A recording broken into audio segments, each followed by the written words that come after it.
on. Are you kidding me? Jesus, I'd never, ever wanted to get my ass out of bed and come to work more than I do this very morning. Welcome in, everybody. Ben and Woods, 97.3 The Fan. Going to be hard to fire me up any more than I am this morning and how fired up I was last night. I can barely even talk still. I'm a mess. A total mess. Welcome in, Ben and Woods, 97.3 The Fan. Best win of the year. By far, unquestionably, incredible. We will talk about it probably for 4 hours, is my guess. We have like one other story I want to talk about. Other than that, I just want to talk about last night. I want to talk about the rules, the unwritten rules, sensitivity, all of it. I mean, holy smokes. That game last night had everything you could ask for if you're a guy like me. Period, the end. I'm Woodsy. That's Paul Reindl, the executive producer / audio puller this morning. Guy's got 75,000 pieces of audio to find. Padres broadcast, Padres Korean broadcast, Padres Spanish broadcast, the Nationals broadcast, the Nationals postgame, the Padres postgame, Manny Machado audio, Jurickson Profar audio, and on we go. Well done, Paulie. Good morning. Yeah, there we go. I need one from Ben. I think this calls for all three of us today. Ben Higgins, your friendly neighborhood sports anchor, joins us as well. I think I did one live yesterday, but yeah, yes, that was hot. it was hot. That's the reason why we are baseball fans. Yes. Because, let's be honest, baseball fandom is mostly pain. Yeah. Even if you're a Yankees fan, you have 27 rings, that's still like 120 years in which your team didn't get the job done at the end, and it ends in sadness. And, almost half the games end in losses, and most at-bats for your favorite players end in outs. Yeah. But every once in a while, you've got a game that brings you so much joy and satisfaction. Yes. And I think that was the word for me last night. That was one of the most satisfying experiences watching a sporting event. At least a non-playoff sporting event that I can remember in my life. The outcome, the drama, everything you wanted to kind of happen during that game happened for the San Diego Padres the way you wanted it to happen. I couldn't even, I couldn't sleep. I mean, after that win last night, I just could not sleep. I was so fired up. Let's run through just a quick series of events, because here's the thing, Benny. I want to make sure we've got our ducks in a row, okay? So you let me know if I'm forgetting anything. I need like some music, Paulie, in the background. Anything. I don't care. Just some music in the background, royalty-free. I'd like to run through everything that's transpired in this series. So the Washington Nationals come to town. They're they're a half game back of the San Diego Padres in the wild card race. So you're looking at this going, all right, we need to handle business. Pretty hard fought game, Monday night. Hard fought game, certainly. Nationals really come through. C.J. Abrams, a huge night. Pretty fired up, playing against his old team that traded him for Juan Soto, who's no longer on the San Diego Padres. C.J. Abrams is grinning, looking into the dugout every time he does something. Nick Senzel comes up in the 10th. Was it Senzel? Hits a 3-run home run, 2-run home run. They go up 3 runs in the 10th inning.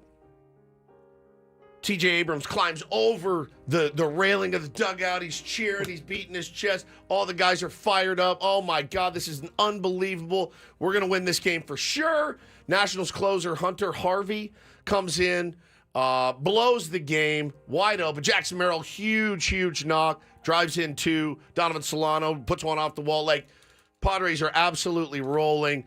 Then Jurickson Profar comes up with the bases loaded. Works an incredible AB. Fouls pitches off. 97 up around the chin. Hits the deck. Flat on his back. Wakes up. Dusts himself off. Walks it off. Is fired up. After being, they walked in Luis Ariz intentionally to get to him. He's fired up. He's beating his chest. He's at his home ballpark. They just scored 4 runs in the 10th inning to beat the Nationals. The Nationals take exception to him celebrating on his home ballpark on his home field after a walk-off. Jesse Winker, left fielder, goes into the stands to scream at a fan who's 66 years old. So far, so good, yes? Yes. So far, so good. So far, so good. They fill their diapers talking about this celebration. They fill their diapers. Their announcers fill their diapers. Their media fills their diapers. Today is National Chocolate Pudding Day. And there is chocolate pudding running down the legs of every person attached to the Washington Nationals. They talked all yesterday about how they took exception to it. So then last night's game starts. Jurickson Profar comes up in the first inning, and negative WAR player, catcher, Keibert Ruiz decides, I have enough time in the bigs that I get to now tell a 10-year veteran, Jurickson Profar, how he's supposed to act in his home ballpark after getting dusted and hitting a walk-off single to win the game, coming back from a 3-run deficit. I, minus 0.4 WAR player, get in the face and put my hands on Jurickson Profar, leading vote getter in the National League. I get to put my hands on him and tell him how mad I am. Manny Machado comes up, grabs Keibert Ruiz, pulls him away. Next thing you know, the umpires come out. They warn everybody, hey, we're not doing this tonight. Bench is clear. Bench is clear. Bullpen's clear. Then, Mackenzie Gore, first pitch, 98 miles an hour to the shin. Warnings issued. Warnings have been issued. 98 miles an hour to the feet, the shin of Jurickson Profar. And somebody said last night, a shin is just as valuable as a head, a back, a leg. Yeah, 100%. So you got you got them celebrating. One of their players going into the stands. Their catcher putting his hands on our player. Then their pitcher hitting our player. And we're the problem? We're the problem. You guys are the ones that have taken exception. I think this is completely misguided. And it pissed me off that Mackenzie Gore was not immediately thrown out of that game. What better place to throw at somebody if you didn't want people to think it was intentional? Oh, but Woods, he threw his arms up and was clearly upset. Yeah, you know who else does that? My 6-year-old. When I catch him doing something he shouldn't do. I don't know. I didn't do it. Give me an effing break, man. Give me a break. Why are they so sensitive about how we choose to celebrate in our own ballpark? Right? Again, like Jurickson Profar beating his chest. Yeah, walk me again. That's been going on in baseball for 100 years. 100 years. Keibert Ruiz is a 0. He's a 0. You don't get to put your hands on Jurickson Profar. You're a 0, man. You're the worst catcher in the league, literally. You don't get to put your hands on him and tell him how to play the game of baseball.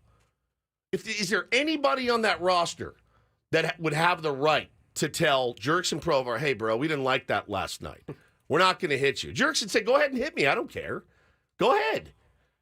I thought he handled himself beautifully last night. And I thought Manny Machado handled himself beautifully last night. And let everybody know. It's my MF and that's my right captain, there. too. Let everybody know. Don't come in here with your version of the rules in our house, right? It was absolutely absurd. And the umpiring crew should be embarrassed. I've never seen that. Ben, have you ever seen warnings issued and then a first pitch at a guy and nobody gets run except our manager? And these are the guys that still are taking exception to it? It makes no sense. No sense. If you were a Washington Nationals fan and didn't think that Mackenzie Gore threw it Jurickson Profar intentionally, even if you're Mackenzie Gore and you didn't throw at him intentionally, you still got to go. You probably have to go in that scenario. It's one of the craziest things I've ever seen. It's not only that you can't intentionally throw at someone. You got to make sure you don't let one get away in that situation inside. You just can't. You cannot throw one that gets away inside on the next pitch, or you are ejected. You're out. I can't. Mackenzie Gore wouldn't have said one word. If he had gotten thrown out of the game, he would have just nodded and walked to the dugout knowing, yeah, I deserve it. Son of a bitch, I can't believe I let that one get away. I deserve it. We just cleared the benches. We just had warnings issued to both sides, and the very next pitch, I throw 98 again. And it hits the guy who's at the center of all of this. You go up and in. Our guy walks it off on you and is fired up in his home ballpark in front of 39,000 people, which I promise you have not seen in Washington all year. You haven't seen 39,000 in your ballpark all year. You're pissed off that you gave up, that you had a 3-run lead and you blew it. You're pissed off. I understand that. Be mad at Hunter Harvey. Be mad at all the guys on your team. Don't be mad at the guys for celebrating a huge win. Again, you went into the stands against one of our fans, right? You jumped out of your dugout. You hit our player. Why the F are you so upset? If the umpires, and I gave this a lot of thought yesterday, if the umpires truly wanted to say something that we weren't sure it was intentional or we didn't think it was intentional, after you eject him after the game, you talk to the league office and go, I don't think a suspension is warranted. We're not 100% sure he throw it. And that's fine. 100%. That's absolutely fine. You can say, you know what? We had to throw you out, but we're not recommending a suspension or any further discipline after that game. It's been taken care of. Punishment issued, ejection from the game. It's now over. There's not, normally though in that situation, not only get ejected, but there's probably a suspension involved for the pitcher as well in a case like that.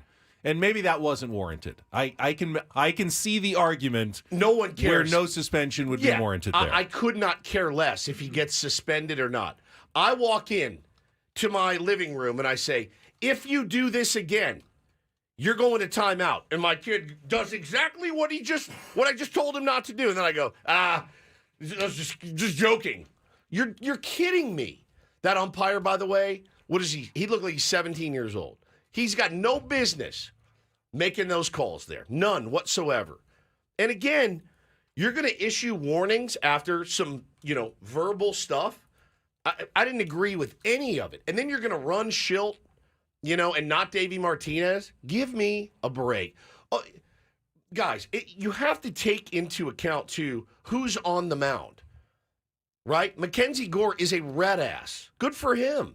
He threw at Jurickson Profar. Whether it was intentional or not, it still hit him with 98 miles an hour, which is exactly what you just told him he can't do. You just said you can't do it. Don't do this. Do it. That's fine. You're joking. There's no way that makes any sense. None.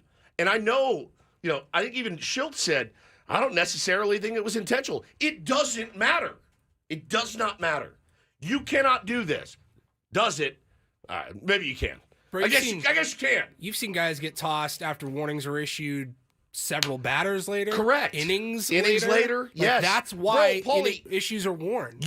Warnings are issued. You've seen guys get run for up and in. Right. You know what I mean? Like, you basically take away the inside part of the plate. Correct. And I don't think... And for it to happen on the first pitch. The first pitch.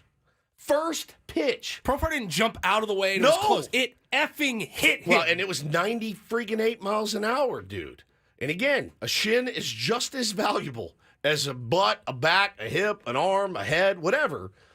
I thought that was egregious. I think how high up would it have had to have been? Correct. For the mean, if it had been the knee, is that an ejection? Thigh, ejection, butt. Is that high enough that all of a sudden now we're definitely getting thrown out of the game? I cannot believe what I saw. I really can't. And Mike Schilt, he was really nice, for his one last week where he's like, hey, you got to do what you got to do. I respect you. I thought he was great in this one. I thought he did exactly what he needed. I actually thought he went I would have gone a little bit harder. You would have seen stuff flying out of the dugout because, again, don't do this, does it? It's fine. It makes no sense. No sense. So I think the Nationals are ridiculous. I understand getting your feelings hurt because you got your ass kicked and you blew a 3-run lead. I understand that. That's not a good feeling. But Keibert Ruiz does not get to take exception to what Jurickson Profar does in his own ballpark. He didn't disrespect your house. It's his house. He's having a monster year. And you knocked him on his ass, and he came through, and he was fired up. First baseball game, guys? Is that just your first game? We got first-timers? You guys know what you're doing. You know guys are going to be fired up after that. You need to put your head down and walk away. You do not need to go into the stands and go after fans. You do not need to go to the media crying about how much exception you're taking. Take your L, blame your pitcher, and move on. Period. I thought the whole thing was handled terribly. I think they are in the wrong on all of this. We haven't hit anybody. We haven't started anything. We haven't put our hands on anybody first. Give me a break with all of your panties being in a bunch. If you're the Washington Nationals, it makes no sense to me. We're just going to keep this rolling this morning. As Wood said, we can talk about last night's game for 4 full hours. So let's do that. If you ever want to join us, you can. 833-288-0973. I was listening to the post-game show. Lots of people had some thoughts on what transpired last night. Obviously, we'll get to our Padres wrap-up at the bottom of the hour. If you missed the radio calls you were watching on TV, you're not going to want to miss it again as we hear from Jesse and Tony and their calls of everything that happened, including, of course, the grand slam by Jurickson Profar later in the game. Poetic justice. I mean, it almost had to happen, and then it did happen. And that's not how baseball works, where you go up and there's a magic moment right in front of you and you create it. It was so amazing. Like I said, you can watch baseball for years and not have the satisfaction of a game like that last night. So we will be talking about it all morning long. We're going to take our first quick timeout. We'll be back after traffic with much more. Ben and Woods on a spectacular morning here on 97.3 The Fan.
Just want the Tier 1 ones to rest assured that our engineering staff is on it. If you're having some trouble with our radio signal this morning, just chatted in the back with JR and company. And they did replace a tube yesterday that is it's still acting up on them. And if you're getting kind of a repeat choppy signal, I apologize. Obviously, this would be a great morning to be able to listen loud and clear to your favorite radio program here on 97.3 The Fan. I have good news, though. If you want to flip over to our app, our Odyssey app, or our YouTube stream, should have no issues in terms of quality and audio sound on those platforms while they get, if there is any choppiness on your end listening on our radio signal this morning. But I caught some of it last night, and they were dealing with it yesterday as well. Sometimes it's fine, and sometimes then you get that kind of stuttery repeat sound. So if I'm doing it right now, Odyssey app, YouTube stream, other ways to consume the program this morning, and maybe you'll find that that's a better way for you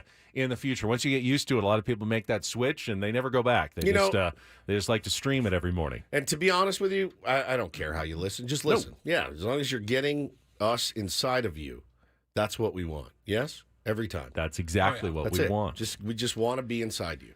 As I said, we are going to be focusing, obviously, a ton on this game all morning long. I'm so fired up still. We do have a couple of guests who will also, I'm sure, offer their thoughts on the game because it's a Big League Wednesday. Adam Jones will be with us at 7:35. Bret Boone, who was tweeting about the game last night, agreed with you 100% that unacceptable for umpires not to run Mackenzie Gore after hitting Jurickson Profar. One pitch after being warned not to hit Jurickson Profar. I thought your parenting example was perfect. It's exactly what it is. If you lay out a threat, and the next thing that happens is that threat is violated, intention doesn't really matter at that point. You know, the punishment has to be meted out. That's exactly right. You know, hey, don't throw your Legos on the ground. And then you knock your Legos over accidentally, but they go all over the place. I'm sorry, bro. Where are your Legos? They're on the ground. Well, you screwed up. You're done. You're losing your Legos. Any excuse for me to throw Legos away, I take in my home, by the way. Literally. What did you do? What'd you say? These are going to the garbage. Sorry. Any excuse I can find. I hate them with a bloody passion. The rage I see when I walk in my home. And there are Legos all over the floor. You have no idea. You know, it does seem that, and maybe this is just our hometown perspective, but it feels like the Padres do get extra ire from other fan bases. That, you know, they get in their feels a little bit more from other teams occasionally, and I'm trying to put my finger on it. Is it the kind of players that we have? Is it our fans? What's going on that causes this with, the Mets and the Padres and the playoffs, everything that goes on over the last few years? Is it the spending on the team and, the talent level? And I think ultimately there's probably some truth in all of that. But it's the atmosphere at Petco Park that really supercharges everything. That game might have a different feel if there's 12,000 people on a Tuesday, as there is, let's be honest, in most ballparks around the country. In Washington, in Pittsburgh, 100% Cincinnati. When you're playing in front of a sellout crowd almost every night, and the atmosphere can become electrically charged so instantly, players feel that. Of course they feel it. It permeates into the dugouts as well. People who are a little mad all of a sudden get a lot mad. Jesse Winker, gets it into it with the fans. You can tell that the fans, it's different. It's not something they're used to experiencing. It was yesterday, wasn't it, that Jackson Merrill said he had a player from another team came up to him and said, "I've never seen an atmosphere like this." Really? Yes. I did not hear this. Yeah. Jackson said he had a player from the other team go, I've never played. I've never heard anything like this, what you've got in your ballpark. It's incredible.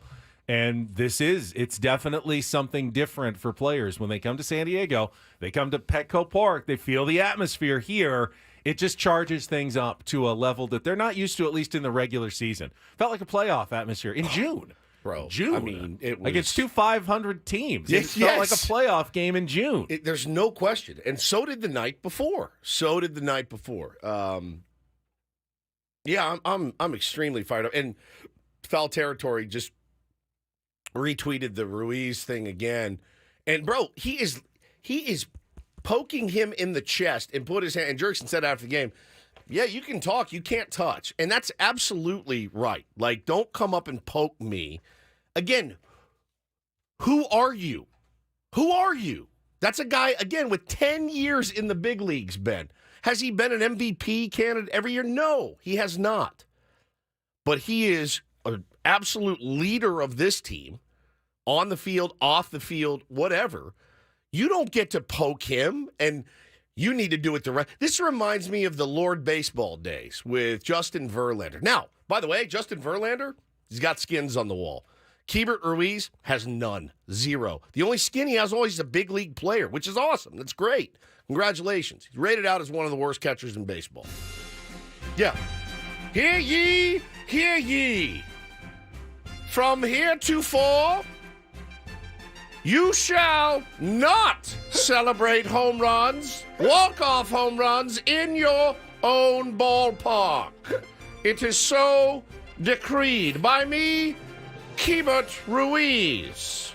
Get the F out of here with that. I forgot I had Lord Baseball. Finger in the chat. And here, you know what Jurickson's doing? Looking away, going, go ahead.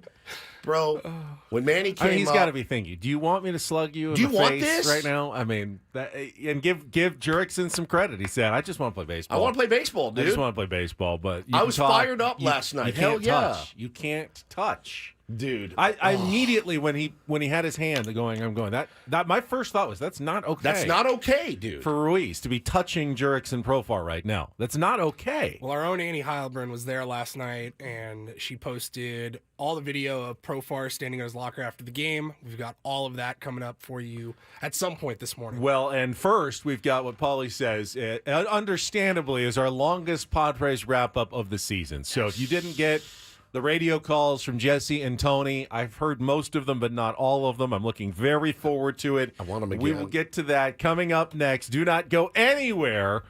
Ben and Woods continuing here on a Wednesday morning on 97.3 The Fan.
Well, this has undoubtedly been the season of Jurickson Profar, and he deserves everything coming his way, hopefully including a trip to the All-Star game in 3 weeks. Yesterday also may have been one of Manny Machado's finest moments as a member of the San Diego Padres. 100%. For so many reasons. Yes, for many, many reasons, not the least of which, of course, was sending a pitch to the moon right after the benches had cleared in the first inning. We're going to hear that highlight and all the highlights coming up here in our Padres Wrap-Up. Quickly this hour on 97.3 The Fan is brought to you by the San Diego County Fair. Let's go retro at the San Diego County Fair now through July 7th. The magic of the Midway. Live concerts and a nostalgic celebration of fashion, culture, and more. Buy your tickets now online. Learn more on what's happening at sdfair.com. That's sdfair.com. Our Padres Wrap-Up. All the highlights coming up after traffic here on 97.3 The Fan. From the 97.3 The Fan Traffic Center, here's Kelly Danick. Traffic is sponsored by the Grilling Store at Hillcrest Ace Hardware on University Avenue in Hillcrest. Pretty quiet on our roads at this time, guys. The Cordell and Cordell traffic cam does show some slow traffic developing out of Santee on westbound 52, but nothing you haven't seen before. The Grilling Store at Hillcrest Ace Hardware on University Avenue in Hillcrest. Purchase a grill this week and your first cookout is free, courtesy of Omaha Steaks. That's a dozen free burgers and a dozen free franks. The Grilling Store at Hillcrest Ace Hardware, where service still matters. I'm Kelly Danick with Ben & Woods, San Diego's #1 sports station, 97.3 The Fan. I love winning, man. I love winning. You hear what I'm saying? It's like better than losing. Oh, my God, I'm so stiff. Miss any of the Padres win yesterday? Ben and Woods didn't. What up, crew? We've got you covered with all of the highlights. I like it when the Padres win. Yeah! It's the Padres Wrap-Up, presented by Hamul Casino. With thrilling slots and tables and all the best rewards, Hamul Casino has all the fun you're looking for. Hamul Casino, fun above all else. Yeah! Give me a do damage. Do damage! What a moment for Crow in the bottom of the 10th inning last night. A 2-run single/double. And immediately he is face to face with the catcher Ruiz. And the benches will empty. Manny kind of standing in the middle making peacemaker. And Brian Esposito has Profar back against the backstop to make sure nothing happens. And Ruiz is hot. He's being held far away by one of the Washington coaches, trying to get away. He has thrown his mask and his helmet off. Now everybody coming in from the bullpen. 1 out, nobody on. Here's the pitch. And Jurickson takes down and in, hit him on the foot. Wow. 98-mile-an-hour fastball. A couple of the Padres have gone to the top step of the dugout. They want an ejection. Emery has ejected someone from the Padres side. Third base umpire has just ejected somebody in the first base dugout. It might have been Mike Schilt who's saying, hey, you warned him. And then the very next pitch was a hit-by-pitch. Emery, I think, is saying, hey, it was a fastball at his feet. That's not generally how you throw at somebody. And look, this is one of those situations where there's umpire's discretion, but you can very much understand why Mike Schilt is as hot as he is. Without a doubt. He got a warning for no reason. His team got a warning for no reason. And yet, his guy gets plunked on the first pitch after. Here's Machado. And he swings at the first pitch. Hits is electric. Runner on second, 2 outs. 2-0 to Lane Thomas. 2-1 Padres here in the third inning. And a line drive towards the right field corner. That is a fair ball. Going to hop up against the fence. Bounces away from Johnson. Young will score to tie the game. And on his way to third, Lane Thomas, the throw in the tag. Not in time. Ball trickled out of Machado's glove anyway. An RBI triple. And we are 2-2 here in the third. 1-1. Winker swings, hits it high and deep to right field. Johnson is back. He's in front of the wall. He is looking up. It's going to go. Jesse Winker, a 2-run home run. And the Nationals go in front. 4-2 here in the third inning. And now it's Winker's turn to admire a home run and trot fairly slowly around the bases. Machado at first, Arise at third. Here is the 2-2 to Cronenworth. Swung on, lined into left field. That is down and a base hit. Horizon. Here comes set and ready. Here's the 0-2 pitch. Solano hits it hard on the ground the other way. Diving attempt. Garcia trickles off his glove. Machado has scored. Cronenworth's on his way. A 2-run single. And the Padres are back in front. It's 5-4. Padres with a 1-run lead. They are looking for more. Much more with Jurickson Profar at the plate. Here's the 2-0 pitch. Profar hits it in the air, deep down the right field line, towards the corner. Gonna go! The ultimate answer. Grand slam, Jurickson, Profar. Ball and 2 strikes. The pitch to Meneses, swung on, hit in the air to right field, straight away, fairly deep. Johnson will make the catch in front of the warning track. That'll get Abrams home. A sacrifice fly for Joey Meneses. And now 2 away here in the 8th inning. It's a 9-5 Padre lead. They've changed it, by the way, to an error on a rise, not an infield single. Either way, 1 and 2. That one is served into center field and a base hit. Young going to come around and score an unearned run. And the Nationals continue to hang around, now 9-7 with 2 outs up in the 9th inning. No balls and 2 strikes. Here's the pitch. Thomas swings, pops it up mile high on the right side of the infield. Cronenworth will make the call. Cronenworth will make the catch. And the ball game is over. Adam Mazur going to get his first major league win on a wild night at Petco. The bench is emptied in the bottom of the 1st, and then in the bottom of the 6th, Jurickson Profar emptied the bases with a grand slam. He has now driven in 54 runs on the young season.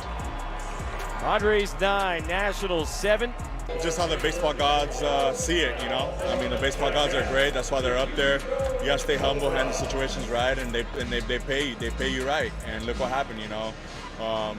Tough game. How to start off. He kept his cool. He did everything, you know, and then went out there, you know, hits a grand slam in the same day. I mean, it doesn't get better than that. I don't even think you could write it up any better. I mean, good God.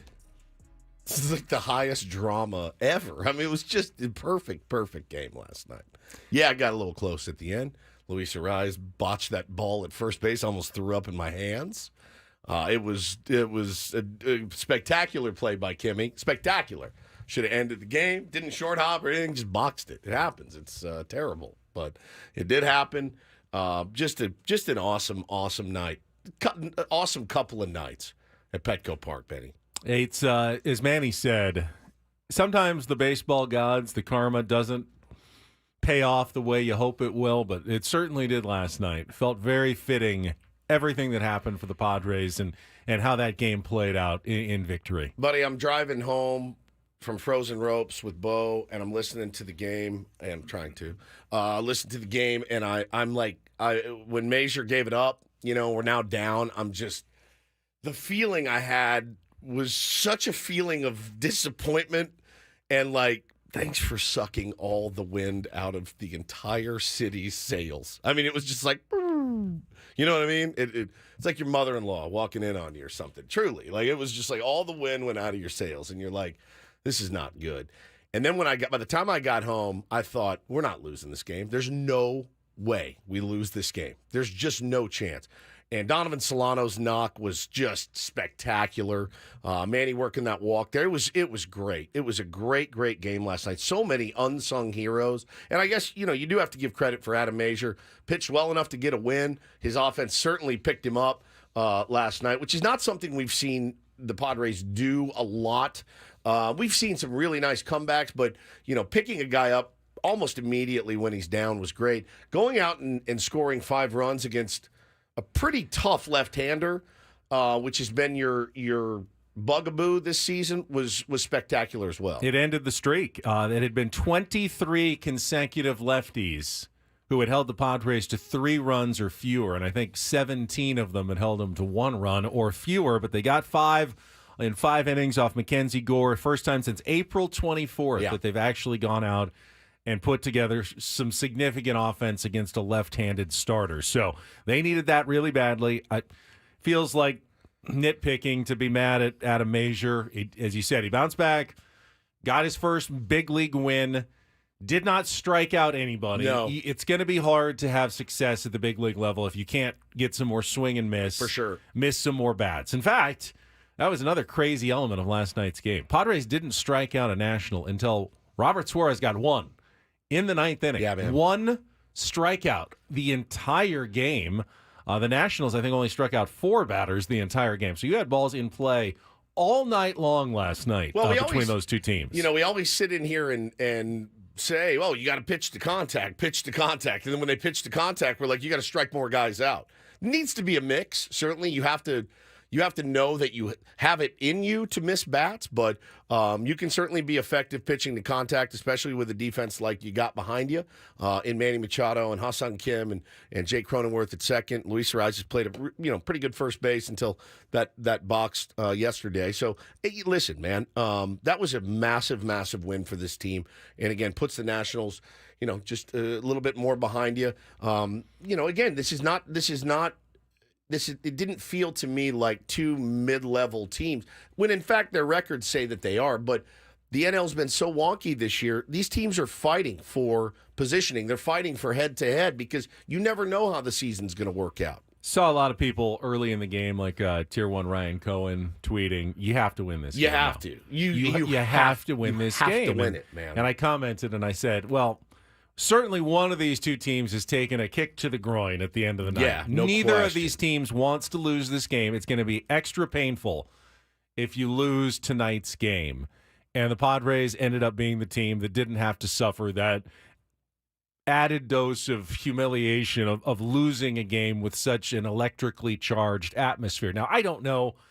It would be silly after everything we've gone through the last year and a half plus to say today's game will have any carryover for the rest of the season, or even any carryover to this afternoon in the series finale. But it does happen in baseball. Where big games and big games and big moments do tend to have a lingering positive or negative Padres effect. Jump out to a 6-0 lead today.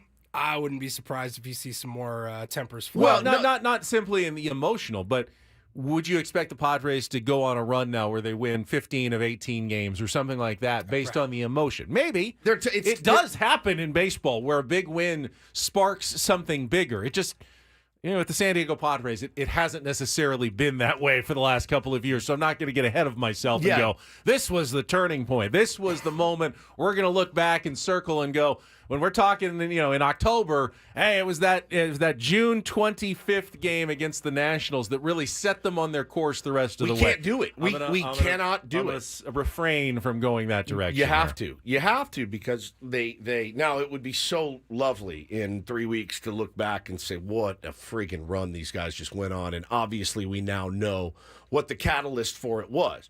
We'd be morons to sit in here and do it today. We've been burned too many times. Too many times.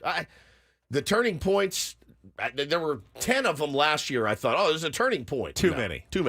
And, you hate to say, well, good, show me again. But unfortunately, man, you guys, they did this to themselves after their play the last couple of years, essentially being a 500 team over 350 games or whatever. That's not on us.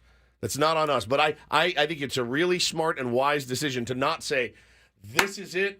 We are rolling now. Dylan Cease can go out and give up 6 in the first. He's done it before, So that being said, I'd sure much rather have won that game than lost that game going forward. No question, man. No question. You had to win that game last night.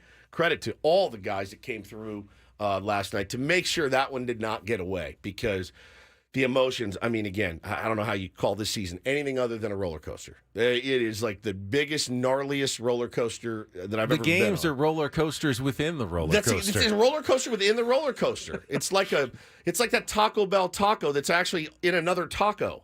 That's how this season is. It's crazy. It's the double-decker Padres season supreme. That's exactly right, dude. It is just insane. So I loved it. I loved every second of it. Even the bad parts, it was just the highest drama.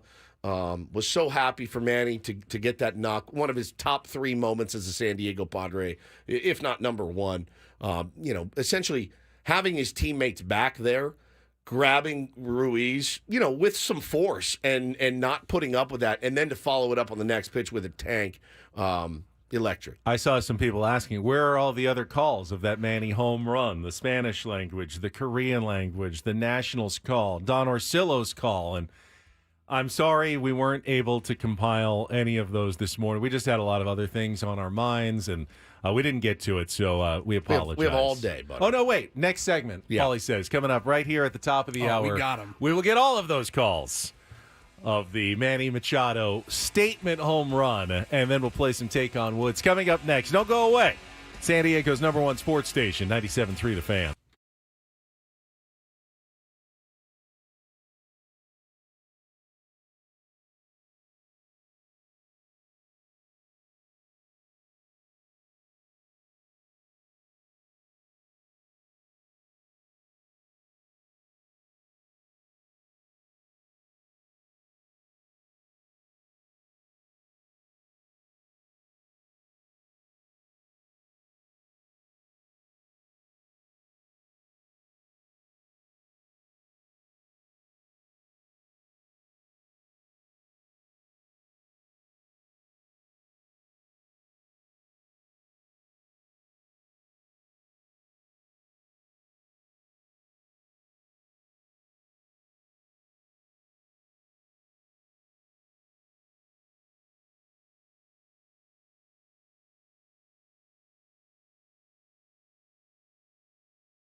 There was certainly something in the air last night at Petco Park, no doubt about it. The electricity that game generated could have powered, I think, all the air conditioners in the city that we needed this week with the heat and humidity. I mean, it's just supercharged. My skin was crawling with excitement, and it was amazing. God, it was great. Like, you chase that. You chase that if you're a baseball fan. So I want to play Jesse's call of Manny's home run again, right after the Profar hit by pitch, the very first pitch by Mackenzie Gore. And people pointed out when they were listening to the Padres wrap-up, Jesse didn't exactly see it clearly just because it was gone. It was gone. It didn't even go 400 feet. It was more high than gone. Majestic. I still think it is an epic call that will live on in Padres history because it feels right. Long after we forget the exact distance of Manny's home run, it will be remembered as one of the more majestic blasts that Petco Park has ever seen. So this was the bottom of the first inning last night at Petco Park. Here's Machado, and he swings at the first pitch, hits it a mile to deep left field. What an answer from Manny. Maybe the longest homer I've ever seen to left at Petco Park. 2-0 San Diego in the bottom of the first inning, and Profar raises his hands as he rounds third base. Machado taking the slowest trot you'll ever see him take, only about halfway to third base, and this place is electric. It probably So good, man. It probably bothers Jesse that there was an inaccuracy. I think it might be his best call I've ever heard. It was so good. The emotion, just what it conveys, is so amazing that I've loved it. I can't hear it enough. It was it's fantastic. so well done, and you could. I texted him last night. I go, most fun game you've ever called? He goes, yeah. He goes, it'd be better if I was working on a full night's sleep, but that's the life we live. I go, oh yeah, I'm on 4 hours today. Today I'm on 4 again. I mean, it is just the San Diego Padres are keeping me up all night. But it's better than the alternative, right? You're down 9-1, turn the game off in the 4th inning and go to bed. I'll take this for the rest of the season. Yeah, I'm gonna look like a burned turd after the season, but I'm fine with it. All right, I'm sure some of you were listening to Jesse and Tony on the radio. Thank you for that. Did not get to hear the television call. Don and Mud killed it as well. Here's what it sounded like on Padres.tv. 1 out, 1 on, and Manny Machado will see if they can make a pay. High ride, deep left field. Winker back at the wall. Take that, says Manny Machado. Profar fired up, and he should be. They hit him intentionally, and then Manny hits one out of the yard intentionally. And the Padres take a 2-0 lead. How about them apples? Did he play it again? Because listen, the timing is staggering. The moment he says the word, pay. it can make him pay. Crack. It's when he hits the ball. It's incredible. 1 out, 1 on, and Manny Machado will see if they can make a pay. So close. Oh my God, that's so Unbelievable. good. That's when you put your tinfoil hat on and go, all right. And while There's a Manny script. it kind of downplayed it in the postgame interview a little bit, like he always does. He was clearly swinging for the fences on the first pitch. He was hoping to get a fastball in a certain spot and see if he could hit it to the moon. Rarely does circumstance collide in such a perfect way. It just was. It was the perfect pitch for the perfect moment for Manny Machado, and he swung out of his shoes. On that Manny one. Machado will see if they can make a pay. God, that's fantastic. How about them apples? All right, let's go to the Spanish. You can take the boy out of Boston. You can't take Boston out of the boy. Let's Hey, go to Keeper the Ruiz, do you like apples? Hey, Keeper Ruiz. Of course, that's your contention. You're a first year catcher with a negative WAR. Eduardo Ortega, the future Hall of Famer, on the Spanish language call last night of Manny Machado. hacer una noche larga. Palo por el jardín izquierdo. Machado con todo la va a sacar. Se va. Se fue hasta la pizarra. El ministro Machado. Viva Dominicana. Ra, ra, ra. Y vuelve a celebrar Profar. Levanta a la gente de sus asientos. Corriendo las bases delante de la cueva de Washington. Ahí viene el ministro por tercera. Swing de 2 carreras. El hombre que sigue haciendo la historia de Parque Petco como el número 1 de los hombreneros en este escenario. 2-0 Padres. There must have been 4,000 words just in that one call. I was just going to point that out. I took very little Spanish. I know I caught a few of those words, but there were a lot of words. This next call from the Nationals television broadcast. I love not this very many one. words. Not many words, but just listen to the utter sadness in this call from the Washington Nationals television broadcast. This is like working a 12-hour day, pouring yourself a glass of the finest whiskey when you get home. This is what it feels like to me. Oh my. Two words. And Manny Machado is walking to first base. 10 words. Yeah, Profar is continuing on. 15 words. And they're going to empty their dugout like it's... All right. Like it's what? Say it. Say it. Like Manny just hit one of the biggest home runs you'll ever see in the biggest moment. They have such a problem. You better stay in your dugout. It is our house. The deflation, the utter, we're wearing this right now. We're wearing it so hard. Oh, my. That feeling for me. What is that on par with? What's that on par with for you guys? Like, what is the... Like, if I get a text today that says, I'm taking both kids to the fair till 8, that is the same, like the, oh my. What is it on par with? When they hit it, and I heard that call, I'm like, that to me is like, your favorite dinner is on the table. Like, it's the cocktail and a cigarette. I smoked stuff. Oh. You know they're thinking, okay, now... Mackenzie Gore comes back, strikes out the next 3 batters to leave Jurickson standing there, and then the Nationals run off the field all fired up and celebrate coming out of their dugout. But one pitch, they knew, well, this isn't going the way we wanted it to go. And they're going to empty their dugout like it's... All right. Like it's what, man? All right. They're going to empty their... They are the dugout police. The dugout police. Oh, you're out of your dugout. You guys are out of your dugout again. Must be your World Series.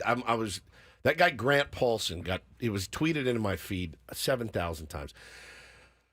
He's a professional. He's a fellow radio professional. I really practiced a lot of decorum last night by not just dragging him. He was so upset. The policing of the Padres and where they celebrate and how they celebrate and what they do. Again, I'm going to tell all the Nationals fans and media again. Only one team had a guy hit. Only one team instigated anything by putting their hands on another player. Only one team had a player go into the stands. Your Honor, I rest my effing case. It's done. There's one guilty party here. We are at our home. When we go to Washington in a couple of weeks or whatever, and you guys hit a walk-off, I fully expect you to be celebrating on the field like it's a World Series game. Because especially if Robert Suarez comes in and coughs up a 3-run lead, I fully expect it. I would not care, and I would totally understand why you do it. I understood all of your celebrations the last 2 days. I understood Jesse Wanker running around the base, walking around the base. Winker? No, I said Jesse Wanker. I understood that. That makes sense to me because I know ball. You guys are supposed to know ball, and you don't. Also, can we talk about the distinction of when things like this happen against the Padres, the fairness in which Mudd and Don call the game, and they don't do that crap. They don't do look at these guys celebrating like they won the World Series. Never. I've never heard they may be homers, Yeah. but they're eminently fair. They are homers. eminently fair, and they don't do that stuff. The spiciest Mudd will get, we got that pitch too. Yeah, we got that pitch too. That's it. That's all they'll say. All right, we have one more call before we play it. I want to give you an opportunity to call in for Take on Woods, 833-288-0973. Chance to qualify for a trip to Las Vegas in our musical trivia game coming up here. 833-288-0973. Dial now. But, of course, we save the Korean call of Manny Machado's home run, the GOATs, for last.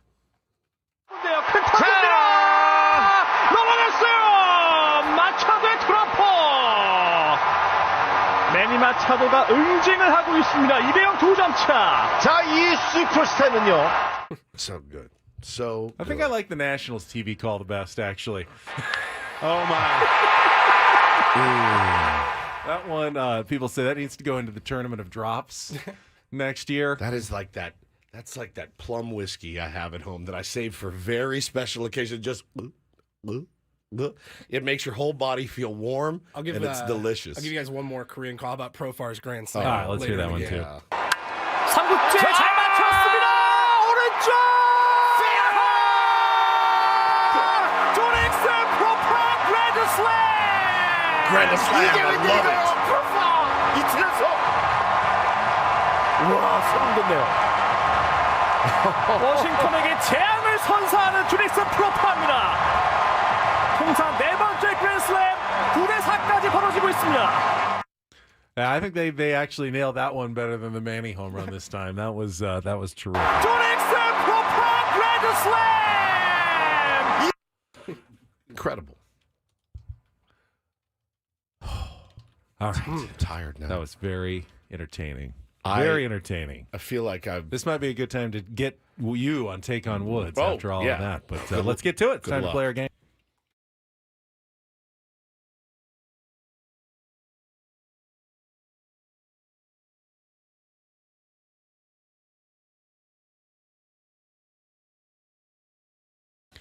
All right, Take on Woods is brought to you by Valvoline Instant Oil Change. It only takes 15 minutes. You don't have to get out of your car. For directions and discounts, go to SoCalOilChange.com. That's SoCalOilChange.com. Let's go to the top of the board. You are on the air. Who's this? Billy? Billy, are you calling in for Take on Woods?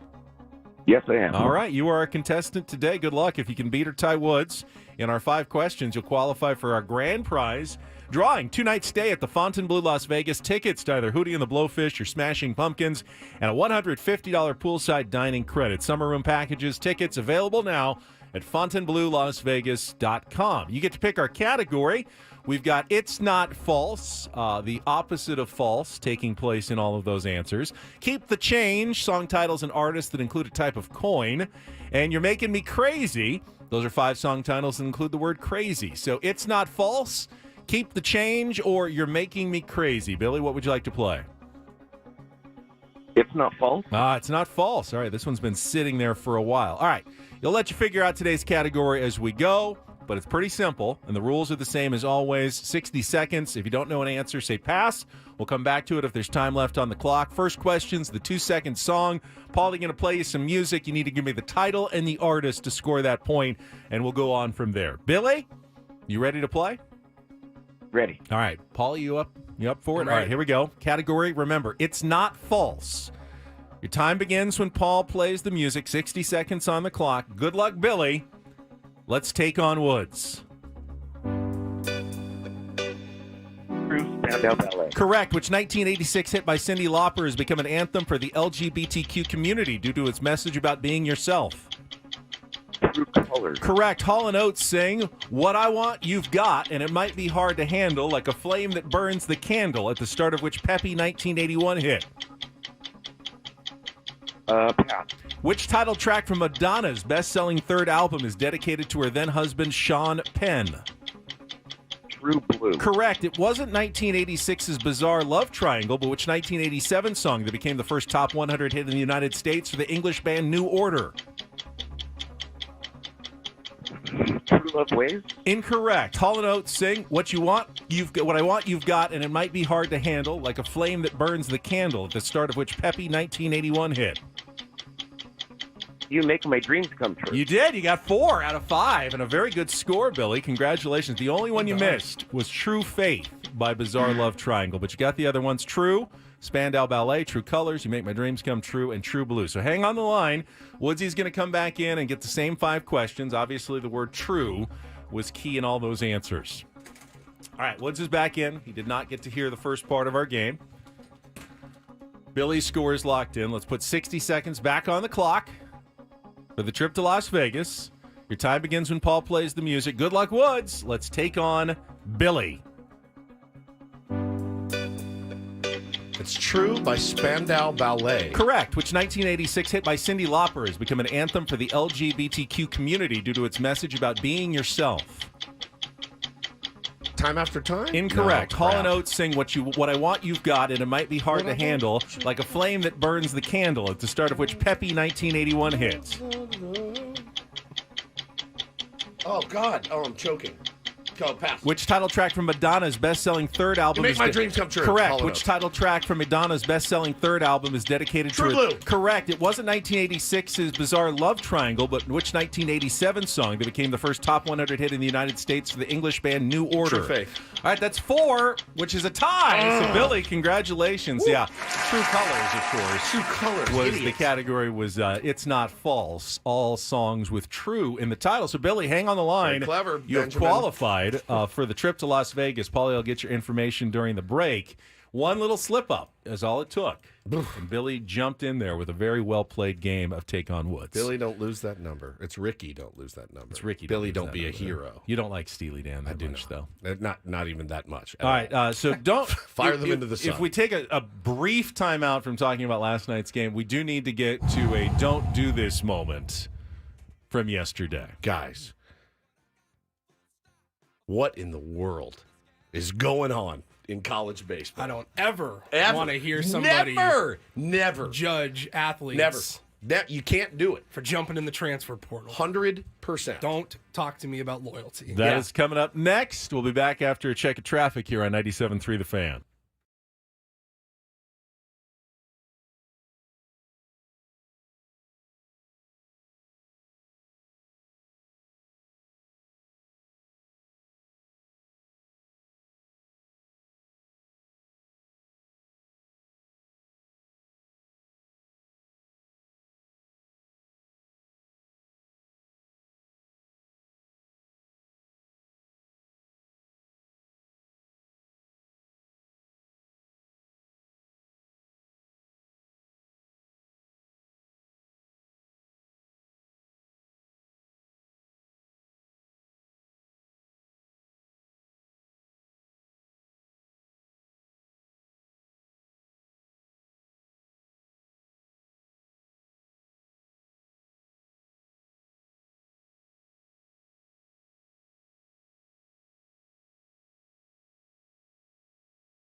You know, we usually say it's 3 stories that make you shake your head. This is really just sometimes there's one that will absolutely suffice over the next 6 to 7 minutes. Yeah, this is the kind of day where we might have just skipped, don't do this entirely, but we have to tell you about Jim Schlossnagel. Don't Do This is brought to you by the Craft Taco in Sorrento Valley. Craft Taco is some of the best quality tacos in all of San Diego. Go to thecrafttaco.com, take a look at their happy hour specials today, thecrafttaco.com. So, Woods, who is Jim Schlossnagel? Well, he is the head baseball coach of the Texas Longhorns now. And about 24 hours ago, he was the head baseball coach of the Texas A&M Aggies, who lost in Game 3 of the College World Series. And after the game, obviously it's tough. That's tough. You work your tail off with your guys. You get to the last game and you lose. And he was asked a question. Texas had an open job. Texas there has an open job. There. Yeah, a lot of speculation. So a reporter did his due diligence and asked him about that open gig. Coach, with respect to the difficult outcome tonight, but with the rumors circulating today about a specific job opening, what do you have to say about your future in Aggieland? Yeah, I mean, I think it's pretty selfish of you to ask me that question, to be honest with you. But I left my family to be the coach at Texas A&M. I took the job at Texas A&M to never take another job again, and that hasn't changed in my mind. Right. That's unfair to talk about something like that. That'd be like you asking Montgomery if he's going to sign in the draft. But I understand you got to ask the question, but I gave up a big part of my life to come take this job, and I've poured every ounce of my soul in this job, and I've given this job every single ounce I can possibly give it. So write that. All right. What a clown. So that Coach, thank you very much. First of all, great job by the reporter. Again, like letting him know, hey, I understand that you're going through it right now. It's the results tonight notwithstanding. I have to ask you this question because the rumor mill was going crazy about this guy. So I have a couple of things that I think are important to point out. Number one, people love to get on 18, 19, 20, 21-year-old kids for going into transfer portals. They love it. It's their favorite thing to do. There's no loyalty, blah, blah, blah. Coaches do this stuff all the time. The double standard is through the roof. I don't want to hear it anymore. If you're a kid, take care of yourself. Okay, yes, once you're a part of that team, you bust your ass for that team and that coach. But that coach will sit in your living room. He will look you dead in the eye and say, son, if you come to Texas A&M, I ain't never leaving. Never. We're going to do this together. And the next day, that dude is on a plane, and he's throwing his horns up. It's gross. It's nasty. I understand it. I understand a bigger offer. I do. Taking a job is okay, but how he handled himself was not. The indignity of the way he answered the question. He could have simply said, hey, this is not I appreciate the question, but it's not about me, man. It's about my players right now, and I'm happy to talk about it at a later date. I'm bumming after this loss. Even if he wants to say, you know what, don't really want to talk about it, not planning on going anywhere, even if he tells a bald-faced lie at that moment, I'm okay with that. 100%. But to insult the reporter for asking the question and calling him selfish. Yeah, selfish. For asking what is an important question about the future of that program, the future of the Texas Longhorns, and something that obviously he didn't invent, that story that was out there. It needs to be asked. It needs to be addressed in some way, and it's not by insulting the person who's asking the question. By the way, I left my family to take this job. Why? Where did you leave them? Okay, why did you do that? Okay, again, let's play it logically. I took this job thinking it was my last job. I will never go to another. This is it. I'm coming to A&M. I would think that you'd bring your family with you at that point. Like, hey, guys, we did it. I'm the head coach of A&M. Hannah, Bo, Taylor, pack your stuff. We're moving to College Station. Not, I'm leaving you guys. I assume he left them in Fort Worth. He was the TCU coach for like 15 or more years before he took the Texas A&M job a couple of years ago. Now, that happens where, like our buddy Skip Schumacher, he had to move across the country to Miami to take this job while his family, whose kids in high school, stayed. That's fine. But he doesn't throw it in anyone's face. Going, I left my family for this. Bro, you had every every opportunity to Maybe bring your he does. family. I haven't been to the Miami Marlins press conference. Skip is a very accountable human being. So I don't talk to my children anymore. That's how much I love this team and this job. I have an announcement. Hannah and I have split up, and I've left my kids. I will no longer be talking. So all you that hate when I talk about my kids, don't worry. That's how committed I am to Ben and Woods. I left my family for this job. I want to see the same commitment from both of you. Write that. Are you kidding me? Nobody told you to leave your family. Hey, bud, that doesn't make you the leader. I think you think it makes you. Yeah, that's exactly right. You left your family behind? Man, I mean, it is. I became an alcoholic for this. That's how much I care. I drink so much now. That's how much I care about this job. I picked up one or two nasty drug habits. That's how much I care. It's Don't all ever question it's it. all I Write- think. write that. Write that. It's incredible, man. And then the nerve. So now, though, the entire A&M baseball staff, guess where they're heading? Austin. They're going to also join Jim, what's his name? Boonswoggle? Schlossnagel. He's going to be... Hornswoggle. Hook 'em Hornswoggle. Yeah, Hook 'em Hornswoggle. Again, no one cares if you take a job that pays you more money. Nobody. But you can't insult that reporter when in fact, all of the smoke was actually fire. It's embarrassing. I'm tired of kids getting ripped on. Kids, by the way. When a grown-ass 50-something-year-old man does the exact same thing for more money. Why do kids leave in the transfer portal? They can get paid more. And everyone's, clutching their pearls, talking about loyalty and the badge and everything else, and you played for the university. Give me a break. Coaches sit there and preach accountability nonstop. It's all they talk about. Bo was at baseball camp. He's 6. What's the coach talking about? Being accountable. It's your whole life you hear that. And what does the coach do? I'm out. I don't lie about it. I'm going to take everybody. Oh, and by the way, the rumors are that this guy's been doing this since April. He's been recruiting players to Texas knowing he was leaving in April. Now, that's unethical. Bro, That's it's unethical, all unethical to have one job and be recruiting for another at the same time during the season. Dude. Absolutely embarrassing. If that's true. You know what? We got Adam Jones coming up. Let's just fast forward here and get right to the end. That was Don't Do This for a Wednesday. That was Don't Do This with Ben and Woods on 97.3 The Fan. I cannot wait to hear what 5-time All-Star Adam Jones has to say about what went down last night at Petco Park. Yeah. The emotions, the reactions, of course, friends with Manny Machado and his home run, what Adam Jones has to say about everything. He's going to join us when we come back. Don't go away. More Ben and Woods next on San Diego's #1 sports station, 97.3 The Fan.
This guy. He's unbelievable. Where in the world is Adam Jones coming up? He teased us last week. It was going to be somewhere different. He's in a place, and I don't know how to say the name.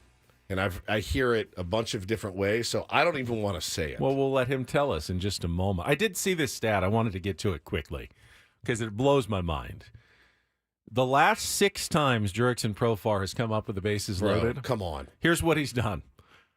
3-run double, grand slam, 3-run double, 3-run double, 2-run walk-off single that bounced over the wall, grand slam last night. That's 19 runs batted in 6 at-bats with the bases loaded, matching Albert Pujols as the only 2 players who have done that in the last 50 years. Wow. He's the king with the sacks juiced. Imagine walking somebody to get to him. You'd have to be a real moron to do that. Oh, what a night. It's been one of the last 2 nights it's been with the Padres Nationals. We'll get the thoughts of Adam Jones from his newest far-flung locale right after this check of traffic on 97.3 The Fan. From the 97.3 The Fan Traffic Center, here's Kelly Danick. Traffic is sponsored by California Coast Credit Union.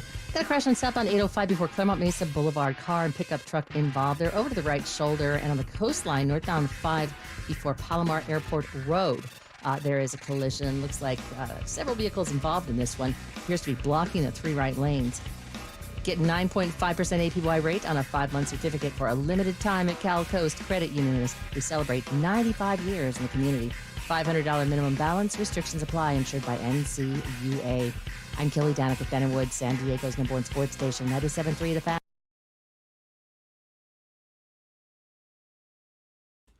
So if it is true where Woods thinks Adam Jones is right now, and you say you don't know how to pronounce it, I think the correct pronunciation requires a bit of a lisp to get it right. Is that right? Okay, so AJ, can you tell us where in the world is Adam Jones today?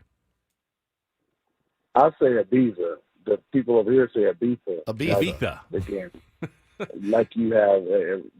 Yeah. So where is Ibiza? It's derogatory to say, but Ibiza. It's derogatory to say, but if you spoke like that with the speak, that we would be in secondary classes. Right. Yeah. Yeah. Ibiza. It's but they say it's coastal. Where is it exactly? Spain, isn't it? Yeah, coastal Spain. It's up the coast of Spain. Ibiza. I feel weird saying Ibiza, so I'm going to say Ibiza, but it doesn't really matter. But that's the dialect. That's the dialect. It's called better because I don't want to report you to a speech doctor or anything like that. Ibiza.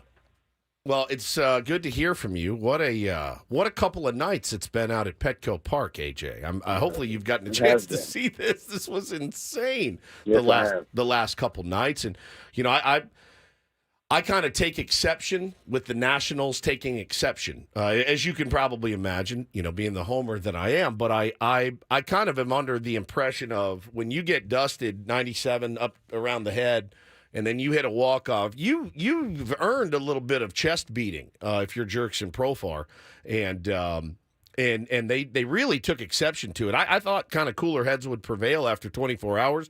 It didn't. I also had a big problem with Keibert Ruiz, grabbing Profar and patting him on the shoulder. Very, it just didn't feel right to me. And then he was kind of poking him in the chest. I thought that was a little bit over the line. I mean, first off, Jurickson has 10 years. That means that he's fully invested into the game. Yep. Now we see a lot of guys with a year or two. They got a couple tweets that was retweeted by, big brands. They're on SportsCenter for making a nice play after a nice week, but they still ain't even had a cappuccino in the big leagues. And they think that they know what's going on. Profar's been there, done that in big situations.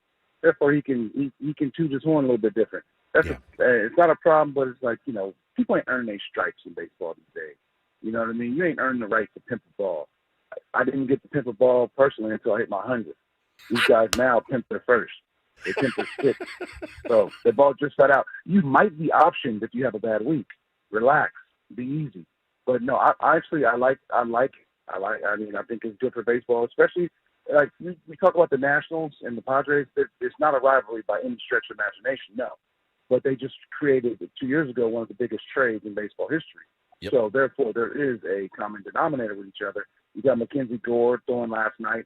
you know, what's crazy though is I know he didn't mean to do it, and I'm glad he wasn't ejected. I'm glad Schilt was ejected, but he wasn't ejected because he didn't mean to hit Profar with the pitch.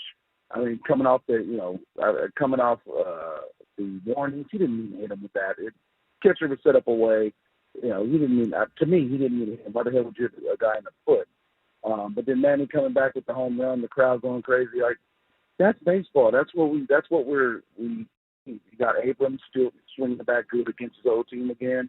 Like, these are storyline things. And hey, I would never again. I heard Don talk about it last night. He said, if this is a moment in the season with the Padres, we can benchmark June 25th as a moment that things changed. And hey, they've won a few games with walk-off style and in crazy fashion. Hopefully they reel off a lot and continue this trek down a good road.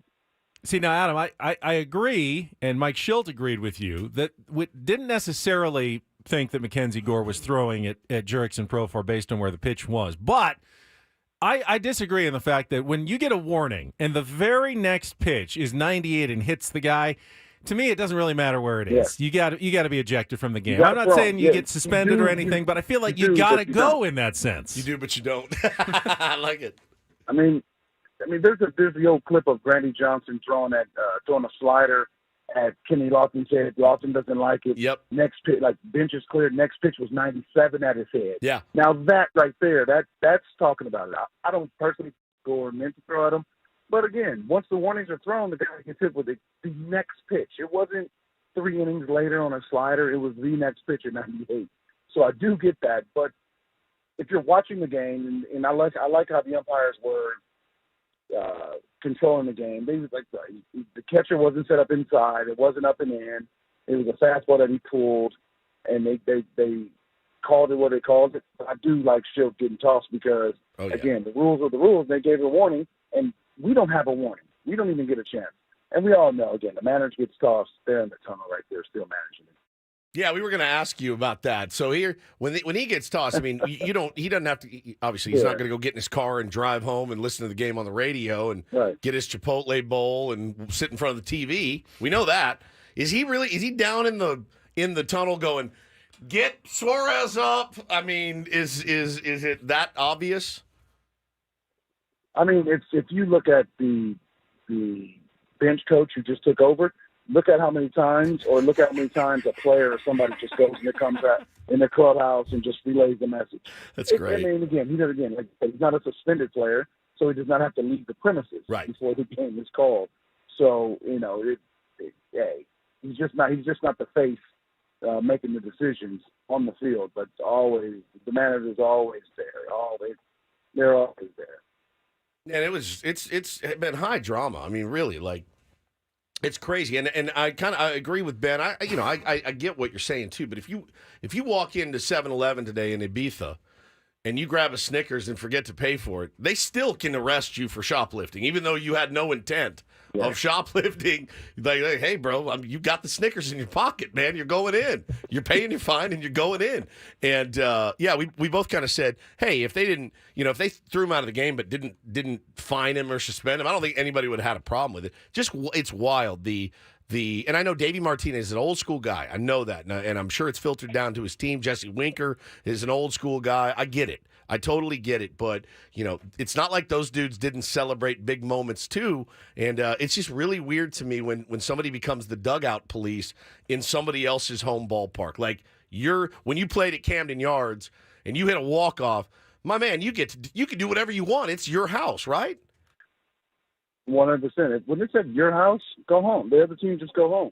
I don't even know why they were still on the field. Yep.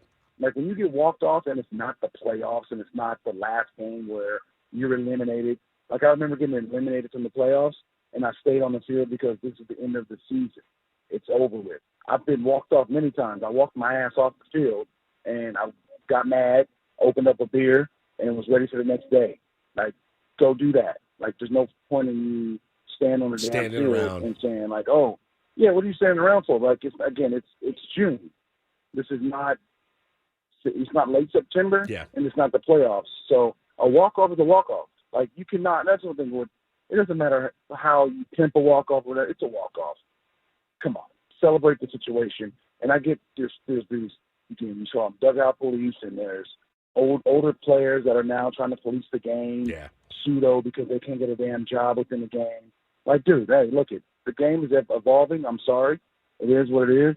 Not everybody's going to harm and kill a brute, put their head down, or Dale Murphy, put their head down and run the bases like that. Like, or even Adam Rosales. I'm sorry. People are going to do that. Dead spread. Guys are going to run around the bases in 18 seconds. People are going to take their time. They're going to enjoy the home run. It's a big moment. It's part of it. And I said this to Joe Torre years ago. Baseball is not a science, man. It's art. It is art, and it's a beautifully drawn picture. Some pictures are drawn terribly. Some pictures are drawn Picasso-like, and everything in between. So let the players have fun, especially on the walk-off. Now, again, if it's the first inning, the third inning, like, come on. Let's be honest with ourselves. We're not sitting there watching the ball. Yeah. Unless you're Manny, big situation. He also has 300 of them, so if you hit him, you're just going to piss him off a little bit more. So that's obviously not going to work. But if a guy has, 16 home runs in his career and he does that, we got a problem with it. But if a guy who has tenure and it's the walk-off, man, enjoy the moment. It's going to be all over SportsCenter.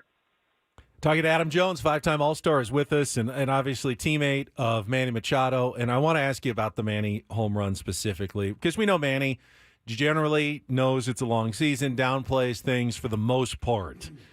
But how big really was that for him to be able to go on the next pitch and, swing out of his shoes a little bit and hit a towering home run right there?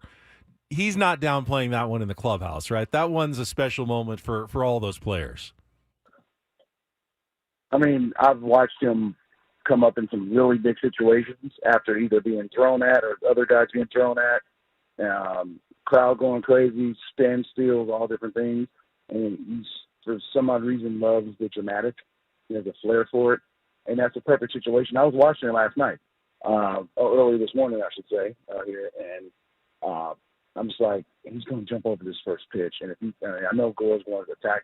And that was picturesque Manny, because he sees the situation and he thrives in those situations. Again, you can say on the overall year of what he's doing, the guy is 6 weeks away from being exactly that, and you're not saying anything. So, I always play the long game. I always know what's on the back of the card, and with him, it's just like a moment like that could get him hot. A moment like that could get the Padres going. And like Don said, this could be the moment that the Padres needed to get their season started, because they've been playing 500 the whole year, and that's still been adequate. If the Dodgers have not ran away with the division, no one's ran away with the division. The wild cards are still there, but there's still a time right now where the Padres can be, especially before the break. We got 2.5 weeks. They can reel off. We were talking about last year. This is the time where they can reel off that 11 out of 15, something like that, right before the break, and put themselves in a good position in the second half. Adam Jones, what's on the menu in Ibiza? Oh, lobster, paella, quinoa. You got a bunch of different things. This guy sent me a video. He's eating lobster on the beach right now, like this at this moment.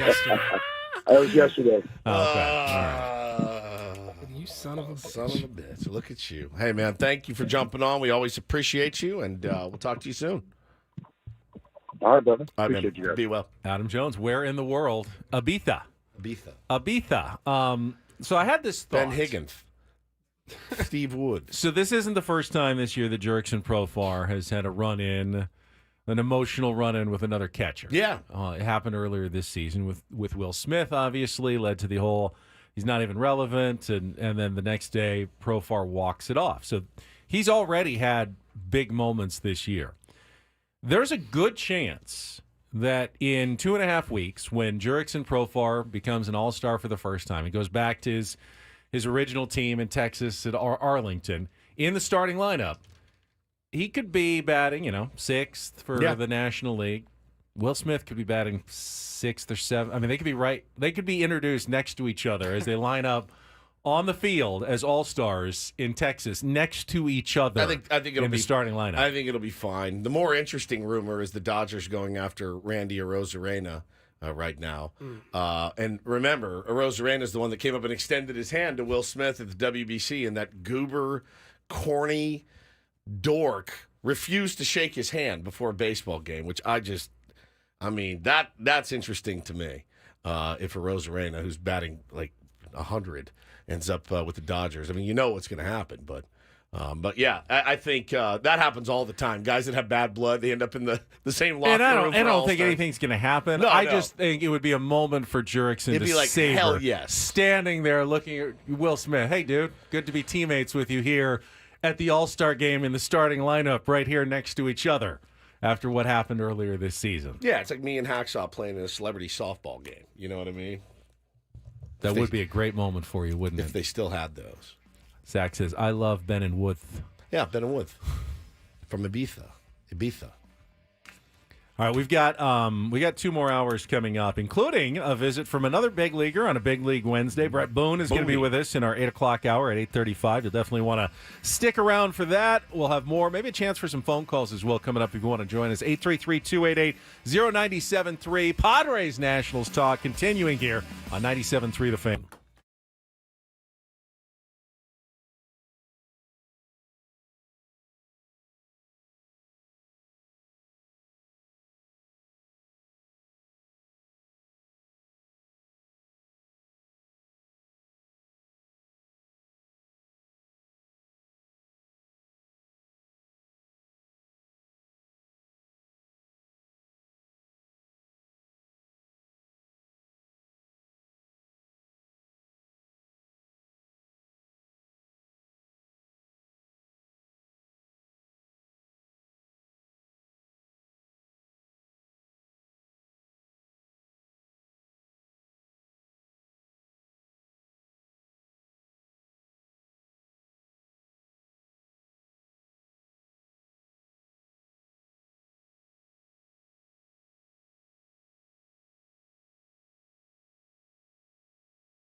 Halfway home on a Wednesday. Ben and Woods, 97.3 The Fan. What a incredible morning it's been so far. Super fired up.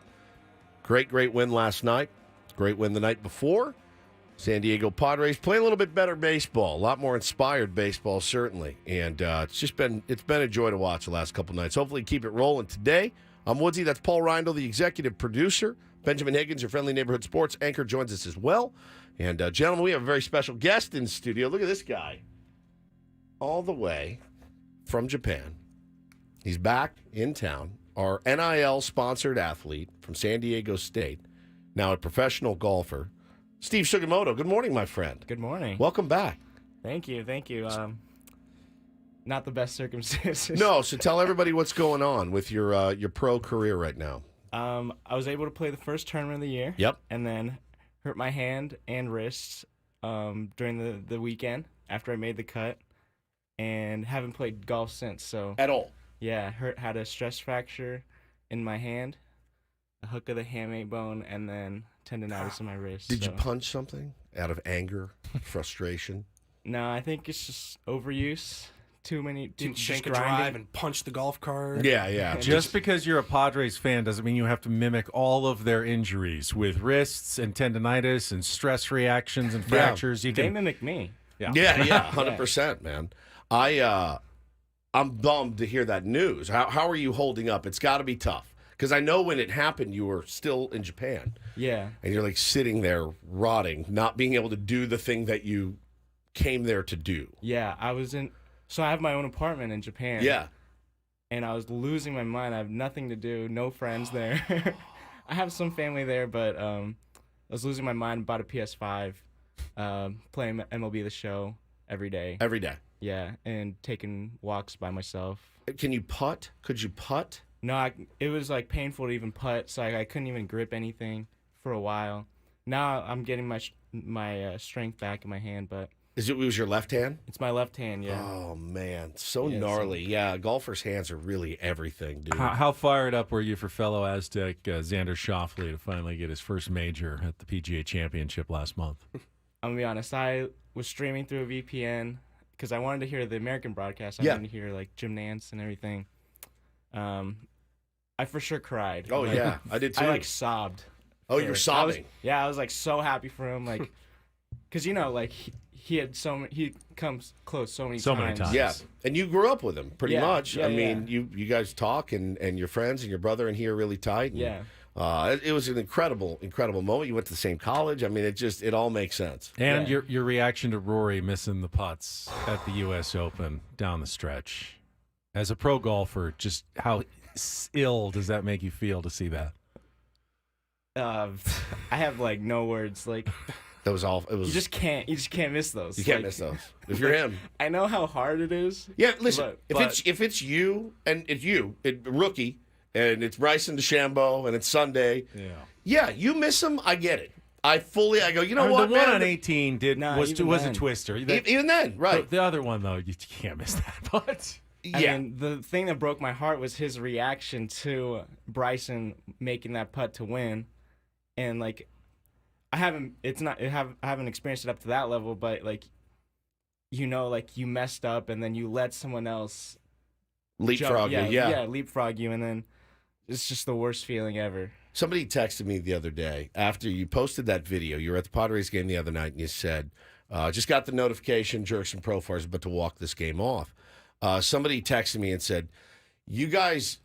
Literally could not have picked a better athlete to sponsor on Ben and Woods. My man was in the house last night, too. Yeah, you were in the house last night. You better be going today, man. You got to go today. Got tickets? Did someone have tickets for Steve if he doesn't have them today? Like, you have to go. I mean, I was looking at tickets, but unfortunately I have rehab for my hand. I have treatment. Rehab can wait. I was going to give you some flash money to like get some beers and stuff. Like I got you. Maybe I can go for an hour. Yes, I think you just got to get in the building at some point. That's all we need, and then get what you get. Do we need them at the beginning or the end? You need some flash money? I'll give you some flash money, dude. If you're strapped for cash, I'll give you like $40 to get Jay you. in the chat's got a ticket for you if you need it. So I mean, I haven't been able to make any money on the course. Bro, I'll give you my media pass. Just wear it around your neck. Nobody's gonna know the difference. You should see the picture of me. I know we don't. I'm basically like you. You're I basically look like me. you, yeah. I mean, the picture of me. You're is, identical twins. It's so bad. It's essentially identical. Just use it and walk in, and I'll take the heat if it comes back my way. He's up in the press. He's up in the You're press both named box. Steve. You're I both mean, named it's Steve. Yeah. What more do you need? They don't even look, man. They really don't even look. You know? He's up in the press box, just sitting up there eating out of the soft serve machine, like just eating all the snacks and stuff. Just remember, you can't cheer in the press box, which is why I don't sit there. So, man, it's good to have you in town. Great to be here, or great to have you here with us. We love you, and obviously, get that hand ready, man. Get that hand better. Yeah, hopefully I'm back in a few weeks, but really I'm not going back until my hand's 100%. I got like a dad question for you. Yeah. So, is playing PlayStation with a bad hand the best idea? I mean, this is what your bow. If you can't putt, then you shouldn't be able to play a PlayStation, says Dad over here. Your bow, and I'm me. You can't do your chores, then. Yeah, so how's the hand? That hurts a little bit. Okay. Are you playing PlayStation? Yeah. How's the hand? Is that the best thing you could do? That's a tough question. It is a tough question. I had a brace on for a while. Okay. Like, I had a cast and everything. That's fair. Go all Texas A&M. I understand why you have to ask that question. I understand why you have to ask that question. That's a selfish question. It's a fair question. But I valued my mental health over. It's true. Mental health physical is health. very, very important. And as long as you don't put too much strain on it. Yeah, you're a righty. You're a righty. Yeah. I broke my elbow in college and had to learn how to do everything left-handed, and it was a nightmare. And I do mean everything. Everything. Yeah. Try to go to the bathroom with your left hand. Try that today. It's just a fun experiment. Try to do that today. It's super cool. Or really anything else. Try to eat a meal with your left hand and a fork. My whole summer I was in a cast, a hard cast. It was terrible. I didn't know I was getting the hard questions today. Yeah. I broke my arm when I was in 3rd grade. My right arm. I'm right-handed. Everything I did was with my right hand. For like 3 months, I had a teacher's aide with me all day, every day. Yeah. Wrote your stuff. Answers. I just dictated. I just dictated. It was outstanding. Oh, it was not bad at all. God, if I had money, I would have a professional dictator walk around with me. Take a note. That is amazing. Paul, you've been eligible to have your cast removed for the last 2.5 months. I don't know. I still feel like I need it. Matt says it's rehab playing PlayStation. Listen, I have no problem with it. I agree. I just want you to do what's in the best interest of you. And if that's what you feel you need to do, playing video games, then that's fine by me. Yeah. I mean, the doctor just told me to rest. Like, just rest. It's the only thing you can do. That's rest. Yeah. Oh, that's fine. Yeah. It's mostly right hand dominant anyway. Yeah. I think. I'm pressing the buttons with the. Yeah, you're good. You're just fine. holding. It's just a dad. Hey, listen, I'm a dad. This is what dads do. They like to bust balls. They like to tell you that you're not doing things the right way. This is how we do it. Want to open up our phone lines. We got the next 20 minutes or so before Bret Boone joins us at the bottom of the hour. 833-288-0973 if you want to call in. 833-288-0973. Padres are going for a 6-1 homestand today. Remember the narrative used to be, well, this team can't win at home, especially can't win at home at night. I believe last night was their 8th consecutive night home victory after they started the season some like insane 3-18 or something in home night games. So they've kind of turned one narrative on its head.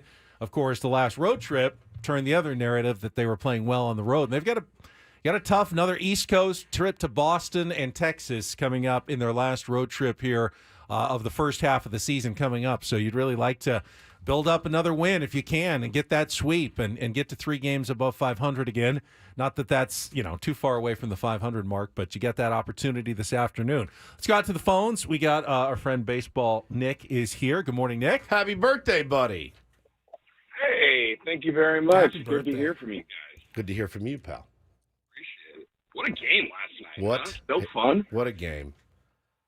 I thought it was funny. The whole thing with the umpires giving warnings and not tossing, it reminded me of the Terry Collins mic'd up ejection So when good. Syndergaard threw behind Utley, and the whole our ass is in the jackpot if we don't do something there. Yep. 100%. How come these umpires' asses aren't in the jackpot? They know the history. They're not dumb. They were there last night. It's a good question, man. It's a good question, and it's something that seems to be lacking sometimes from baseball. And I said on the show yesterday that really, if you wanted to really get out ahead of the whole thing last night, who was their leadoff hitter last night? Was C.J. Abrams? Was he their leadoff hitter? Yeah. I mean, if the only thing to do there, if you really want, if you know it's coming, and you're just going to take the bull by the horn, so to speak, if you're out of measure, the only thing you can do there. The best strategy is to just dot C.J. Abrams right in the leg, right in the hip. That's it. And from then, he's going to get pissed, run down to first. The Winker's going to come out of the dugout. Everybody's Davey Martinez is going to lose his mind.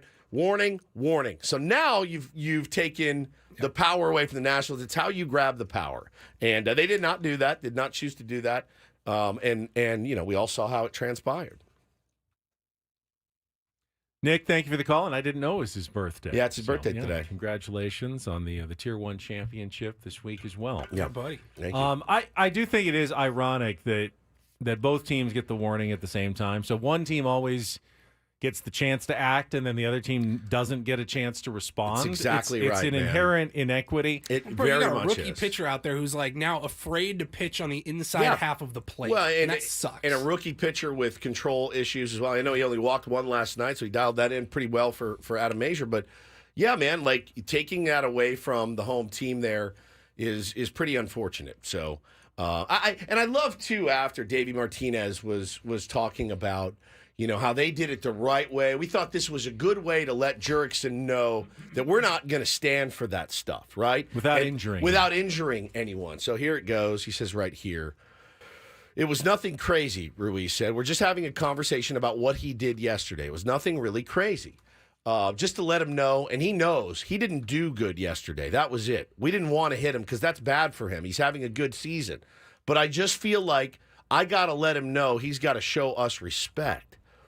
Maybe just do it in an email before the game. Yeah, perhaps. maybe a text or something. So yeah, man, it was. There's a performative aspect of Keibert Ruiz standing in front of a sold out stadium. Correct. Standing right in front of a player who's having an all-star season and like tapping him and putting his hand on his shoulder. He wanted to be seen by his teammates, by Nationals fans doing that. It wasn't that was what he wanted. Not a, behind. You could have handled it in the tunnels. You could have talked about it behind the scenes if you wanted to. Could have talked about it at spring training but next year, man. He Whatever, wanted to put on a show, or a anywhere. performative show that he was doing something about Yeah, it. Ben, when you're a negative WAR catcher, you have to make your value known any way you can. And again, it sounded like it went over really well. He was praised by his manager last night. Certainly, he said, Dave Martinez said, where the hell is it? I just had it. Oh, he said, boys will be boys. You just end up playing baseball, but boys will be boys. It's part of the game. Some words were said. We got out there and played baseball after that. We just got to come back and go 1-0 tomorrow. But yeah, so again, it was very performative. It's a good point that you make by Keibert Ruiz. And like I said, when you're a negative value catcher, you have to provide value somewhere, and that was it. All right, let's go to Mike. You're next up here with Ben and Woods on 97.3 The Fan. Good morning, Mike. What's up, boys? How we doing, buddy? Long time. Yeah. Dude, you were there. Recovering. You were there. I was. Oh, I'm so I was. jealous. You want to know? I'm going to bring some levity to the conversation, though, because I was not in my seat during the first inning. I was at Borden Brew getting my wife a sandwich because it was the first time she had gone to the game with me in probably a year, and I was in Borden Brew. But yeah, that's how my night went, and then all that happened. But good on Profar. I love my Padres. This team is a lot of fun to watch. And just when I text you a lot, Woods, and just when I think that I want to give up on Manny, the way he acted as a leader last night was absolutely incredible, and he needs all the credit in the world for being a captain. And it's hard sometimes when a guy's not producing, but last night he came through in more ways than one. So have a good day, guys. Thanks, buddy. Thanks, Mike. I mean, again, when he walked up, and it wasn't like I'm going to put my hand in front of you and like back you up. It was he grabbed the dude's protector and was like, get away. Get away. Like, you're not going to do this right now.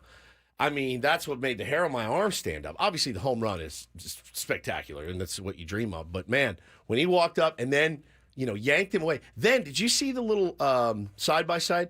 Manny talking to Keibert Ruiz. Head down. Keibert had his head down. Manny was giving him the business. Like, bro, you don't do that to him. You don't do that. Like, and then you saw Keibert Ruiz go, my bad. You could see it. He mouthed it. My bad. Like, he talked to him like a veteran does. And so great leadership for our team, but also like great leadership for another baseball player. Even when it all started, like Manny got in there real quick from the on-deck circle, split them up, let Ruiz know, don't put your hands on him, and then that home run was just...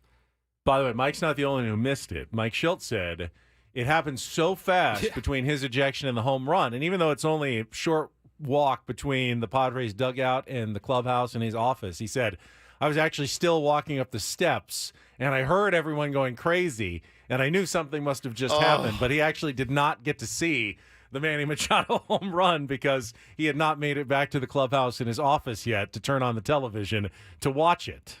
So I can't wait to talk to Schilt on Friday. 833-288-0973 if you want to join us. I also want to hear from the Jurickson Pro. We have the Jurickson Profar postgame audio, so we can get to that as well coming up. Don't go anywhere. More Padres talk on the way on a very fun Wednesday morning here with Ben and Woods back after traffic here on 97.3 The Fan.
All right, disaster averted. We're getting Steve Sugimoto to the game so he can go 3 for 3 in this series with amazing walk-off videos and unbelievable fireworks last night at Petco Park.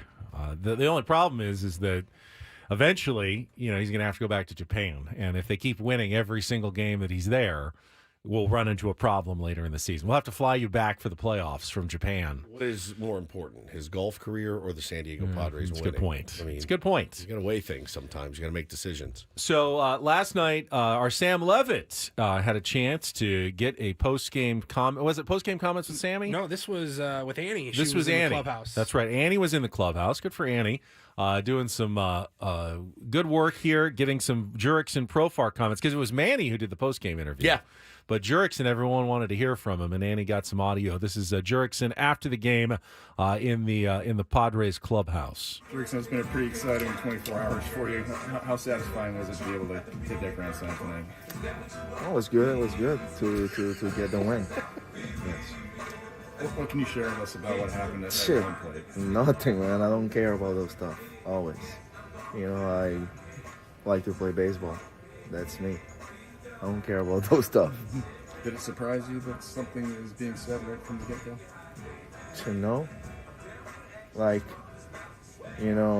Yesterday after that celebration, they told me that there were players upset. I didn't even know about them. But, it is what it is. Who cares? Like I said, I don't really care about those stuff. And then you get hit after all that goes on. Did any thought of it being intentional? What are your thoughts on that? I don't care. I think my on-base percentage. Yes. What did you think when Manny hit the home run? What was the emotion? I love it. I love it. It shows the things that we have in this clubhouse, man. We have a really good team, and we got each other's back. There's no better response than just coming out and winning games when stuff like that's going on. Yeah. Yes. What did Ruiz say to He you? didn't like the celebration yesterday. Like I said, they told me that he was one of them talking tough step, and then Vargas, I think, and then Winker, but and I had no idea, Did Winker say something to you too before the first AB? Yeah, but it wasn't. He just said good swing yesterday.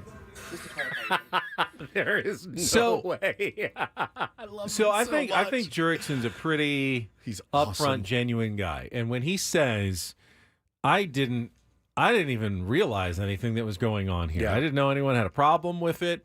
It tells me that his celebration from 2 nights ago was extremely just authentic and fan driven, and he wasn't trying to show anybody up. There was not.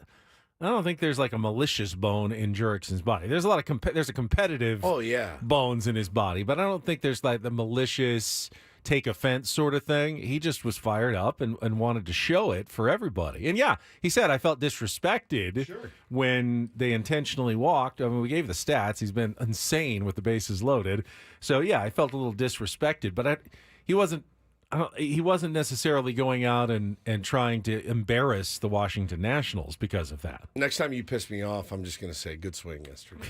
Yeah, you'll know. Yeah, good swing yesterday. That means you're in the doghouse, the Woods doghouse. I love it. What a player, what a person he is. That's obviously the right attitude to have. I don't care. Play baseball, man. I came to play baseball. And I think his track record speaks for itself. Yeah, man, he's in the mix a lot. You know what he is? He's a walking epitome of do no harm, take no S, right? Which is one of my favorite sayings ever. Do no harm, but take no S. That's literally that guy. He's not going to hurt you. He's not going to do anything, ridiculous. Probably not going to get in your face, but he's not going to take your guff, man, at all. But how could you possibly hate that guy? The big smile on his face, plays hard, like playing through injuries. It's incredible. So we got Bret Boone coming up, but I want you to think this over because it's going to be a roundtable topic tomorrow as well. Do you go and try to sign Jurickson Profar to an extension? And if so, what are you comfortable with from a Padres perspective? in trying to lock up Jurickson beyond this season? Think about that, and we'll get back to that at some point, and we'll definitely talk about it in the roundtable. We got Bret Boone, though, joining us next. He had some thoughts on last night's game as well. Our Big League Wednesday continuing when we return with more Ben and Woods on San Diego's #1 sports station, 97.3 The Fan.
Sour 97.3 The Fan is brought to you by the Farmer's Dog. From a healthier weight to more energy, when you switch your dog's food to the Farmer's Dog, the effects can feel magical.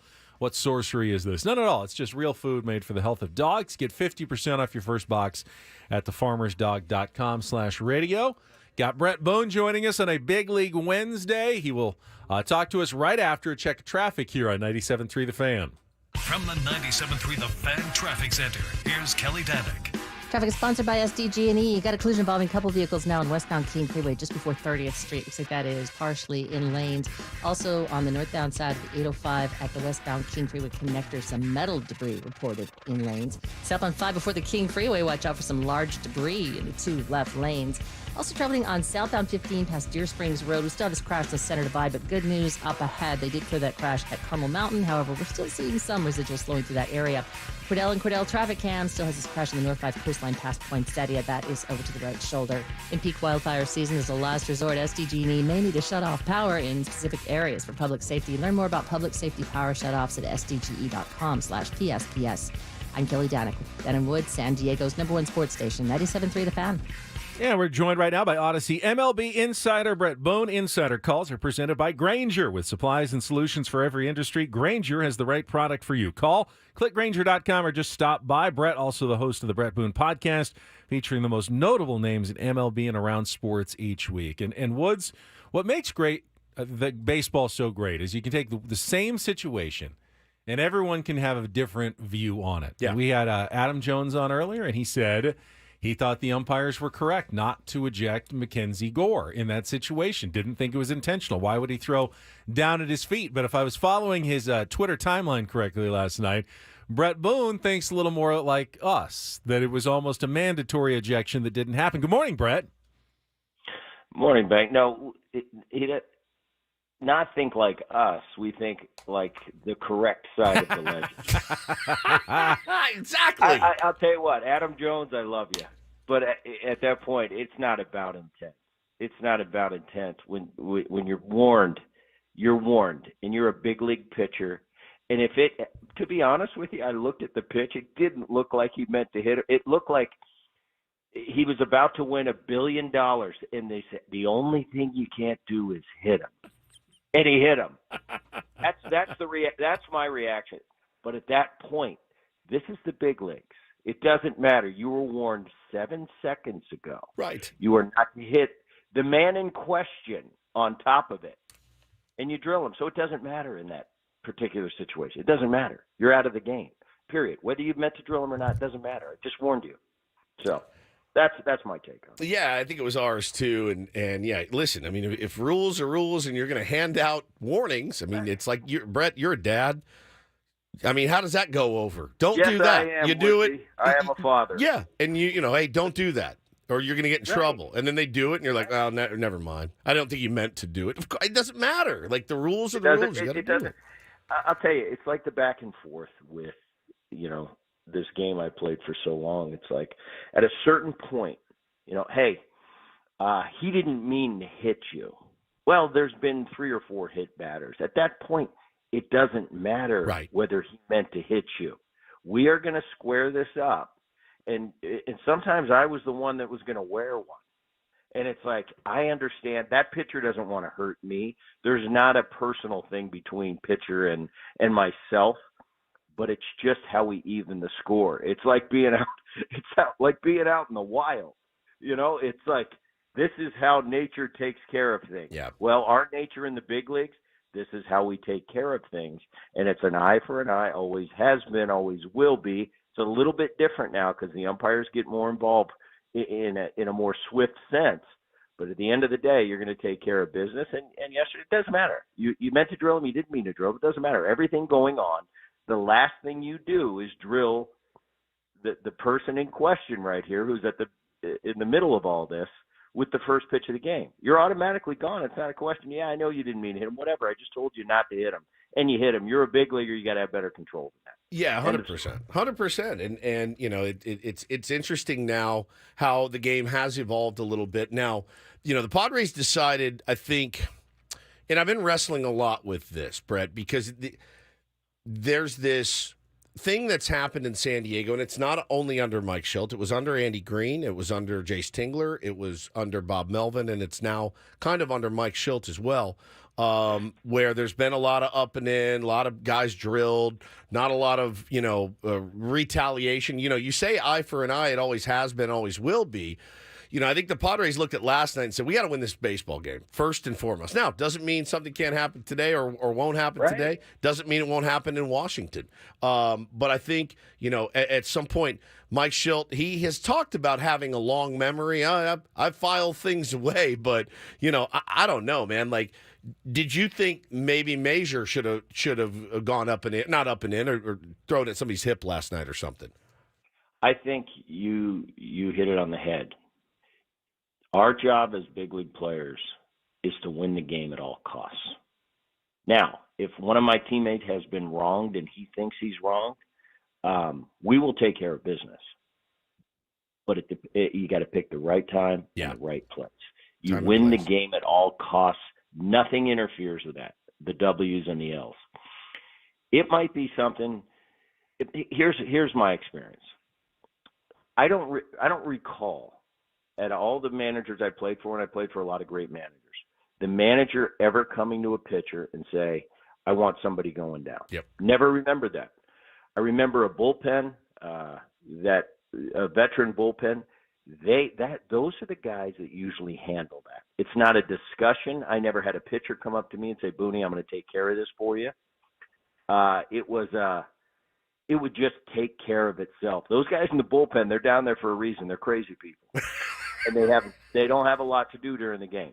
And they throw coins and they have a good time out there. Playing dice and whatnot. That's what they do. They watch every game. They watch their players. They watch their team. They've got their back. I played where I had a bullpen with a Norm Charlton and a Jeff Nelson and an Arthur Rhodes. And they didn't tell me when they were going to drill somebody, but you knew, just using common sense, if something went down in a game, those guys were going to handle it.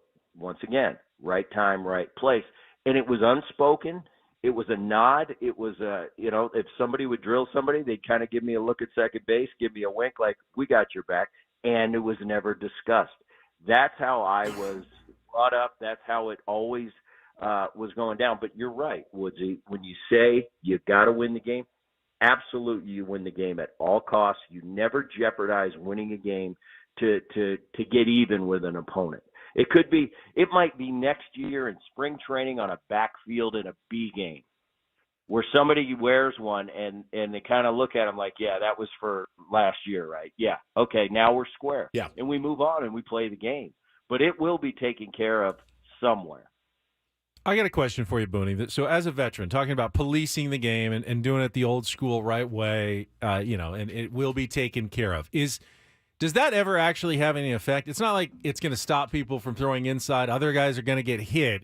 Or is it just the emotional satisfaction that kind of a team needs to move on? It's the closure that allows you to kind of move on and then get your business done, get your job done because someone on your team has taken care of it.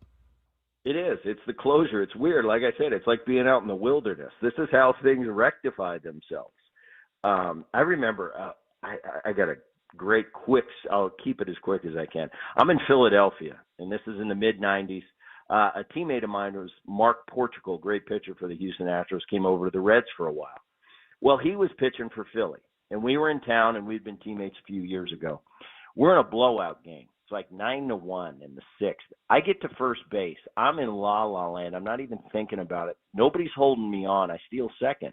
Without even thinking about the situation of the game. I think Francona's managing. He's looking at me like, Booney, what are you doing? Larry Bow is yelling at me. And I'm going, I felt like I wanted to crawl into a hole because I'm like, I didn't mean to do that. What am I doing? I know better than this. And all I'm thinking is, oh, no, rain delay. Okay, we finished the game. I go over during the rain delay. I knock on the door. I see Terry. I say, I just want to apologize, man. I said, that is the last thing I would say. He goes, yeah, Booney, some people are pissed at you in the Philly. I said, and they should be. I just want to let you know. It was like I blacked out. I didn't mean to steal. I'm not trying to. He knew, by my sincerity. So Portugal's pitching the next day, and he calls me, and we go out and have a pop after the game. And he goes, Boone, do you realize the position you've put me in? I said, I do, Porch. I said, dude, just don't hit me in the head. He called me. He called me in the middle of the night. I can't sleep. He goes, because I have to drill you tomorrow. And I said, and I'm ready for it. Just hit me in the ass or something. But sorry, we're on radio. No, you're good. Ass is fine. Good. Even Ben says ass. And here's the thing: the next day we got rained out. Never had to face Portugal, and I don't think Philly ever got even with me. But that's how deep it goes. And Porch was a buddy of mine, a guy I respected. We went to battle many times, but that situation, even though he was convinced, he knew I meant nothing by it. Yep. He knew it was just a complete just miscalculation on my point. He knew I didn't mean to show anybody up. He, my good buddy, had to drill me. That's the way the game is. That is such a fantastic story. Him sitting there losing sleep about it at night going, I don't want to do this. Like, oh, jeez, it was just so awkward. You don't mind necessarily getting hit if you don't know it's coming. If you know it's coming, you're like, oh my God, oh my God, oh my God. You're like standing there, I gotta protect you. You got to protect that elbow bone and that wrist, those ones that really hurt when it hits. It's like and you're trying to make sure it hits you in the flesh. But usually when you do that, it hits you like right on the tip of the elbow. Oh, yeah. It brings you to your knees. Unbelievable. That's greatness, man. Talking to Bret Boone here on Ben and Woods this morning. So, I look, the way that they're playing right now, that game last night when they got down, it certainly sucked the air out of me when they took the lead, then they gave it right back. But when they got it back, at that point, Donovan Solano gets that knock, and next thing you know, Padres are rolling, cruising to victory. The grand slam for Profar was electric. I mean, the plays, Boone, like I've been talking about this for a couple of weeks. These guys, they expend a lot of energy to be, a couple of games over 500, a couple of games below 500. Can this last? I mean, you can't play every game at this frenetic pace. I mean, at some point, a 9-1 blowout, either way, is going to be probably welcome for these guys. But it has been hair on fire for the last couple of weeks for this team. It's been awesome to watch. 2 nights ago, when they come back, it was, what were they, down 2, down 3? 3. To come back and win that game was big enough. Then yesterday was like a movie. I mean, Profar's getting screamed at. The bench is kind of semi-clear, push and shove. Machado has words with the catcher. Yeah. Seems to be like the adult talking to the youngster. We get it sorted out. Profar gets drilled, smiles, goes to first. Machado hits the first pitch out. Okay, that's storybook. But come on, Profar hits a grand slam. Unreal. It's like you're just adding to it. I think this team is good. I think they've always been good.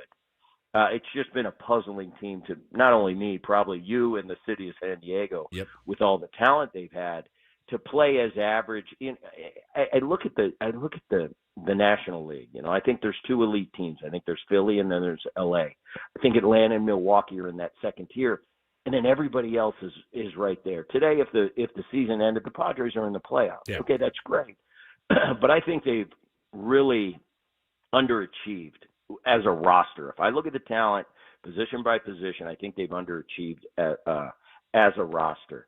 Now, Darvish, he had a setback elbow, went out for the hamstring. Now he's got an elbow. Musgrove, wait and see on him. Those 2 are going to be really pivotal. I mean, you've got to have those guys in your rotation, but the bullpen's been okay. And the guy at the end, Suarez, man, I'm watching this guy. It's like this guy, you talk about a Bautista with the Orioles a year ago. You talk about Clase in Cleveland. This kid, Suarez, is about as the game's over as it is, and he's just pumping heaters. And it's like, here, see if you can hit it, and they can't. He's been unbelievable. I think 19 out of 20 or 20 out of 21. So they've got the pieces in place. I still think they got to go out and look for some pitching. I really do. But this National League is so vulnerable this year, and really there's only 4 teams over 500, Padres being one of them. Wait a minute, I think there's 6 now with the Padres over 500. Yep.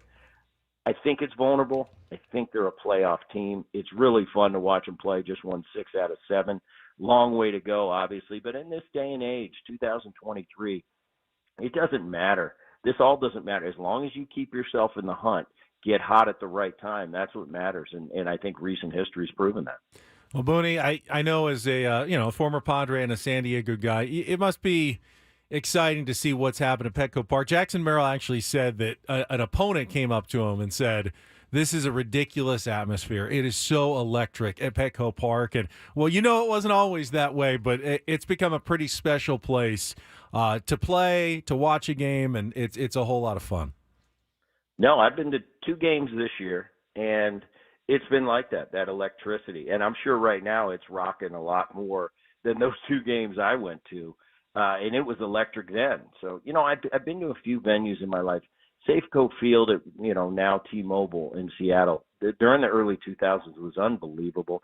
Anytime I'd go to New York, especially in the postseason, Yankee Stadium, that's a different level. I think right now what you're seeing in Philadelphia, that place is electric. But I'm telling you, Petco's moving up the pecking order, and I think Petco's in that conversation for most electric venues right now. And it's pretty awesome to watch, especially because I'm so close to it being in San Diego. Appreciate it, Boone. As always, take care. Have a good week. Thanks, buddy. You got it, guys. That Thank was you. Odyssey MLB insider Bret Boone. Insider calls are presented by Grainger. With supplies and solutions for every industry, Grainger has the right product for you. Call, click Grainger.com, or just stop by. And we were talking about that earlier, that maybe it kind of makes opposing teams get a little, I don't know, flustered's the word, but certainly they're not used to the kind of environment they've been playing in. And North County Doc tweeted in and said, yeah, I think you've hit it. The number 1 park in America, greatest city, greatest state, creates one of the greatest environments. But juxtaposed against the lack of a historic reputation for the Padres, it makes the opponents kind of unsettled when they come to Petco Park. Yeah, As you kind of expect, you go to New York, you play the Yankees. Yeah. Okay, I get that. But you're getting that kind of environment in San Diego against not quite an historic team in the Padres. Yeah, no question. And look, it's when they play like that, with that much enthusiasm and that much fire, and that crowd gets going. Look, it's not always that way. I was at the game on Saturday night, and they were winning pretty handily, and we had to tell people to get on their feet for the last out. Right. Still learning, right? But last night before, the place was unreal. All right, 1 hour to go. Woodsy's got his mock NBA draft coming up, as well as the Reindl Report. All ahead. On San Diego's number 1 sports station, 97.3 The Fan.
All right, thanks again to Bret Boone joining us in our last segment. Don't forget, you can tune in every Thursday at 10 a.m. That is 25 hours from now for 97.3 The Fans commercial-free Padres Roundtable featuring Ben and Woods, Annie and Elston, Gwen and Chris, presented by San Diego Roundtable Pizza. For takeout or delivery, go to roundtablepizza.com. Roundtable, the last honest pizza. Steve Sugimoto should have been here tomorrow. He could have enjoyed plenty of free pizza. We always have leftovers on Thursdays at the Roundtable. Yeah, we don't actually get to eat it. We just get to smell it and look at it. Any thoughts on the question that I posed in the last hour? That's going to be a Roundtable question. What, if any, contract extension offer do you make to keep Jurickson Profar in a Padres uniform? I saw 20 years, $2.5 billion in the YouTube chat. That's probably. I mean, not your money. Still so not you my know. money. I just don't know if they have any money.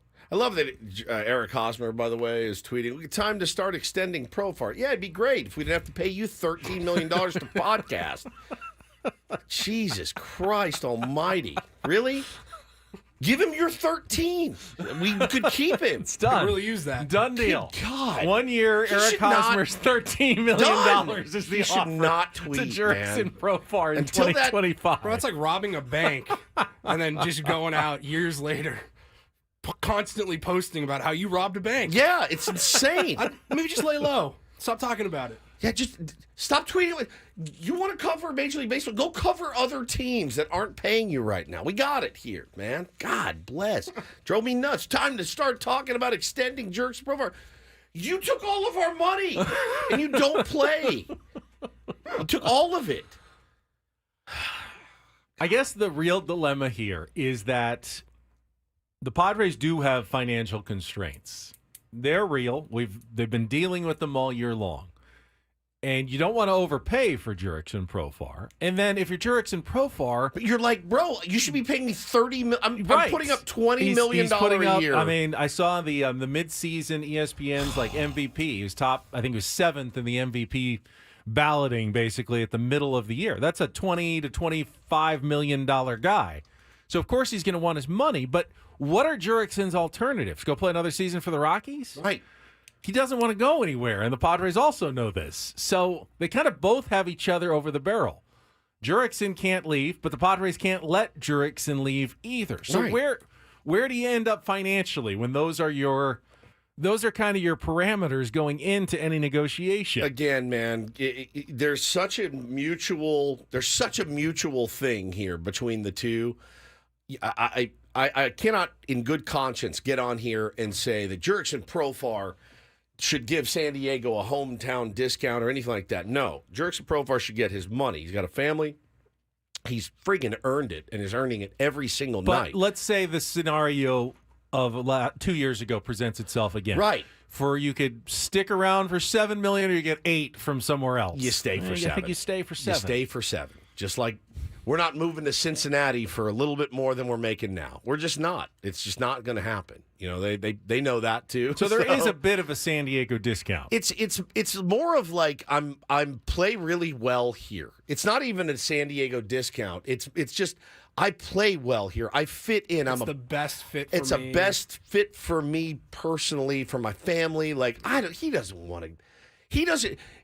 But he needs to, if there is an extension offer made, he needs to feel that it is fair and not, well, look what happened the last time you went for the Bucks. Right. You were miserable. It's got to feel like, you know what? Yeah, this is good for all parties. Spencer wants to know, are there constraints once the CBT resets if they don't go over it this year? Well, we don't know. We don't know. We do know that the debt service thing that MLB was pressuring the Padres on is real. So there is some constraints there. They can go over the CBT next year without quite as many financial and draft penalties, but then they start accruing again. Correct. If you do it. So it's never something you can't think about.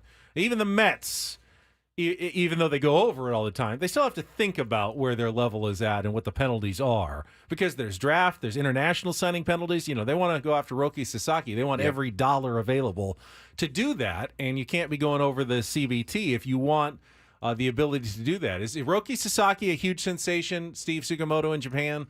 Is that? I heard he's been hurt the last couple of starts, but Yes. I would like to see him in a Padres uniform next year. Yeah, he's a household name for sure. Not That's in a amazing. Dodgers uniform. So he's definitely someone to keep an eye on this offseason. All right, we'll get back to the Padres, Jurickson talking in a second. Right now, Paulie's got some headlines with our Reindl Report. And get things started here with our today's edition of the Reindl Report. Now tuned into the greatest. Welcome to the Reindl Report with Paul Reindl. Hi, Paul. All right. 2 stories from the world of sports that we haven't gotten to yet. We'll start off in Major League Baseball. And 1 story that you didn't know you needed. Are you laughing, biatch? It's the Reindl Report Hey, Paul, how you doing? Okay, how are you? on 97.3 The Fan. Are you ready to bless the mood? I need some help, please. That was good. Can I get a yeah? Oh, yeah. All right. All right. All right, indeed. Paging Basketball Woods. Oh, he's here. Big night. Let's hear it. Big night tonight. Huge night tonight. It's Well- because of the NBA draft is Yes. tonight. Give me my music. Look at Paulie. that. I need my It's music. at least the first half of the NBA draft. It's for the first time ever. It's going to be a 2-day, 2-round draft. Oh, Tonight's first yes. round from the Barclays Center in Brooklyn at 5 p.m. on ABC 10 here in San Diego. Don't want to miss a single draft pick tonight, Woods. Channel Me? 10, yeah. Padres are on at 110. Yeah, you'll be long done with the Padres game. You can settle in nicely tonight. No distractions at home.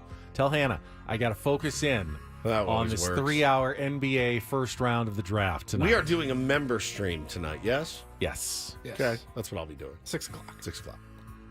Talking some NBA draft. Absolutely on our member not. Stream, if I'm you sure. talk NBA draft on our member stream, we're booting you off. Is that a of promise?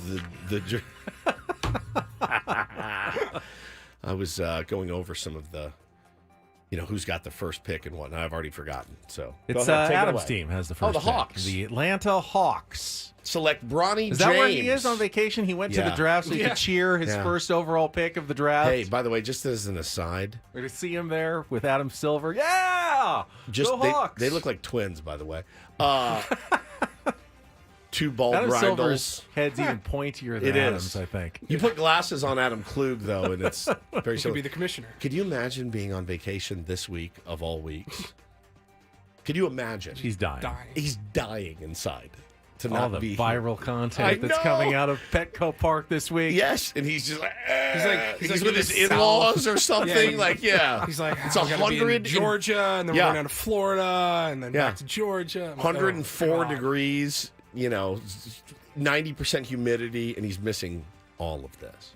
There was also a trade last night Big in one. the NBA. Big trade as the Brooklyn Nets traded Mikal Bridges to the New York Knicks. So he doesn't have to go too far. The Knicks GM A.J. Preller sending 5 first-round draft picks to the Nets for Mikal Bridges, who's good. I mean, he's averaged 26 points a game. I wouldn't call him a 5 first-round draft pick superstar by any stretch of the imagination, but hey, the Knicks got close last year, and they think this can get us closer, so let's mortgage everything. Yeah. And bring in another Villanova player. Remember, they had the 3 Villanova players. Now they got 4 Villanova players. Wow. It's Villanova East in New York City now. Where is Villanova? Philadelphia. Philadelphia, that's right. Listen to this paragraph from Woj talking about the trade. He goes, after teetering in the post Kevin Durant and Kyrie Irving windows between pursuing the playoffs and the draft lottery, the Nets declared a direction and suddenly have 16 first-round picks available through 2031. Good God. They're going to be great in 16. 2033. My beloved Joe Ty. Maybe move them here so we can enjoy the fruits. Later. Later. Yeah, let the Knicks have New York. Come on out here. San West Diego. Coast. Yeah. Build an arena. Let's do it. All right, we'll switch over to football-ish. Benny, you mentioned this earlier. I'm still trying to catch up on this story here. The Chiefs will be making a Hallmark Christmas movie this year. They will. Now, it's not actually... I don't know how many players are actually going to be in the movie, They are going to be producing the Well, movie you know Travis starting Kelce. in July. Oh my God, he's going to be in the You manger. know Travis He's going to be Kelce. in the manger as baby Jesus. It says the Chiefs and Hallmark are collaborating with the NFL and Skydance Sports to make a holiday movie. What? Tyler Hines, Hunter King, and Ed Begley Jr. will star in the movie. It's called Holiday Touchdown, a Chiefs love story. Taylor Ooh. Swift title of a song. Oh, is that a title of a song? Love Story. Oh, okay. I thought you said it was the a film Chiefs is- love story. It's a Holiday Touchdown. Holiday Touchdown. A Chiefs love story. The Okay. film is set to premiere on Hallmark Channel this winter during their annual countdown to Christmas that they do. And they're going to begin production next month in Kansas City and filming at Arrowhead Stadium. I have the plot summary here. If Do you'd you? Like. Yes. Lay it on me. Here we go. Alana Higman is sure that her family's lifelong history as Kansas City Chiefs superfans makes them a front runner to win the team's Fan of the Year contest. So then her dad went and robbed banks under the guise of, what was the name of that guy? Oh, God, what was Super his Chief yeah, or whatever. Chief, what was it? Yes, that's right. Derek Hines, Director of Fan Engagement, is tasked with evaluating how Alana and her family stack up against the other two finalists. As the pair spends time together, it's clear there's a spark between them. But when her grandfather, played by Ed Begley Jr.'s vintage Chiefs good luck winter hat goes missing, Alana begins to doubt everything she believed about fate, destiny, and even questions her future with Derek. Unless that is, a little Christmas magic can throw a Hail Mary. I want to die. I want to die. Chiefsaholic was the name. That's right. Chiefsaholic. Chiefsaholic, the Then her bank dad, robbing Chiefs fan. Chiefsaholic, not His only lawyer- stole remember the his hat, lawyer? not only stole the hat, but robbed several banks across the And his country. lawyer was unbelievable in his courtroom steps news conference. They're doing they've had 14 arrests this offseason. They're doing a Christmas movie. Just adding more. As More- they go for yeah, a just three-peat. more You're going for a distractions. three-peat. I'd be like, you know what? We're Anything good. else you guys want to do while you're here? Maybe start side businesses. We'll do I mean, Hard it's- Knocks. We'll do the in-season Hard Knocks as well. That is unreal, man. Oh, God. Unreal. Yeah. That sounds terrible. As most It really of those does are. sound terrible, doesn't it? I got something that sounds worse, actually.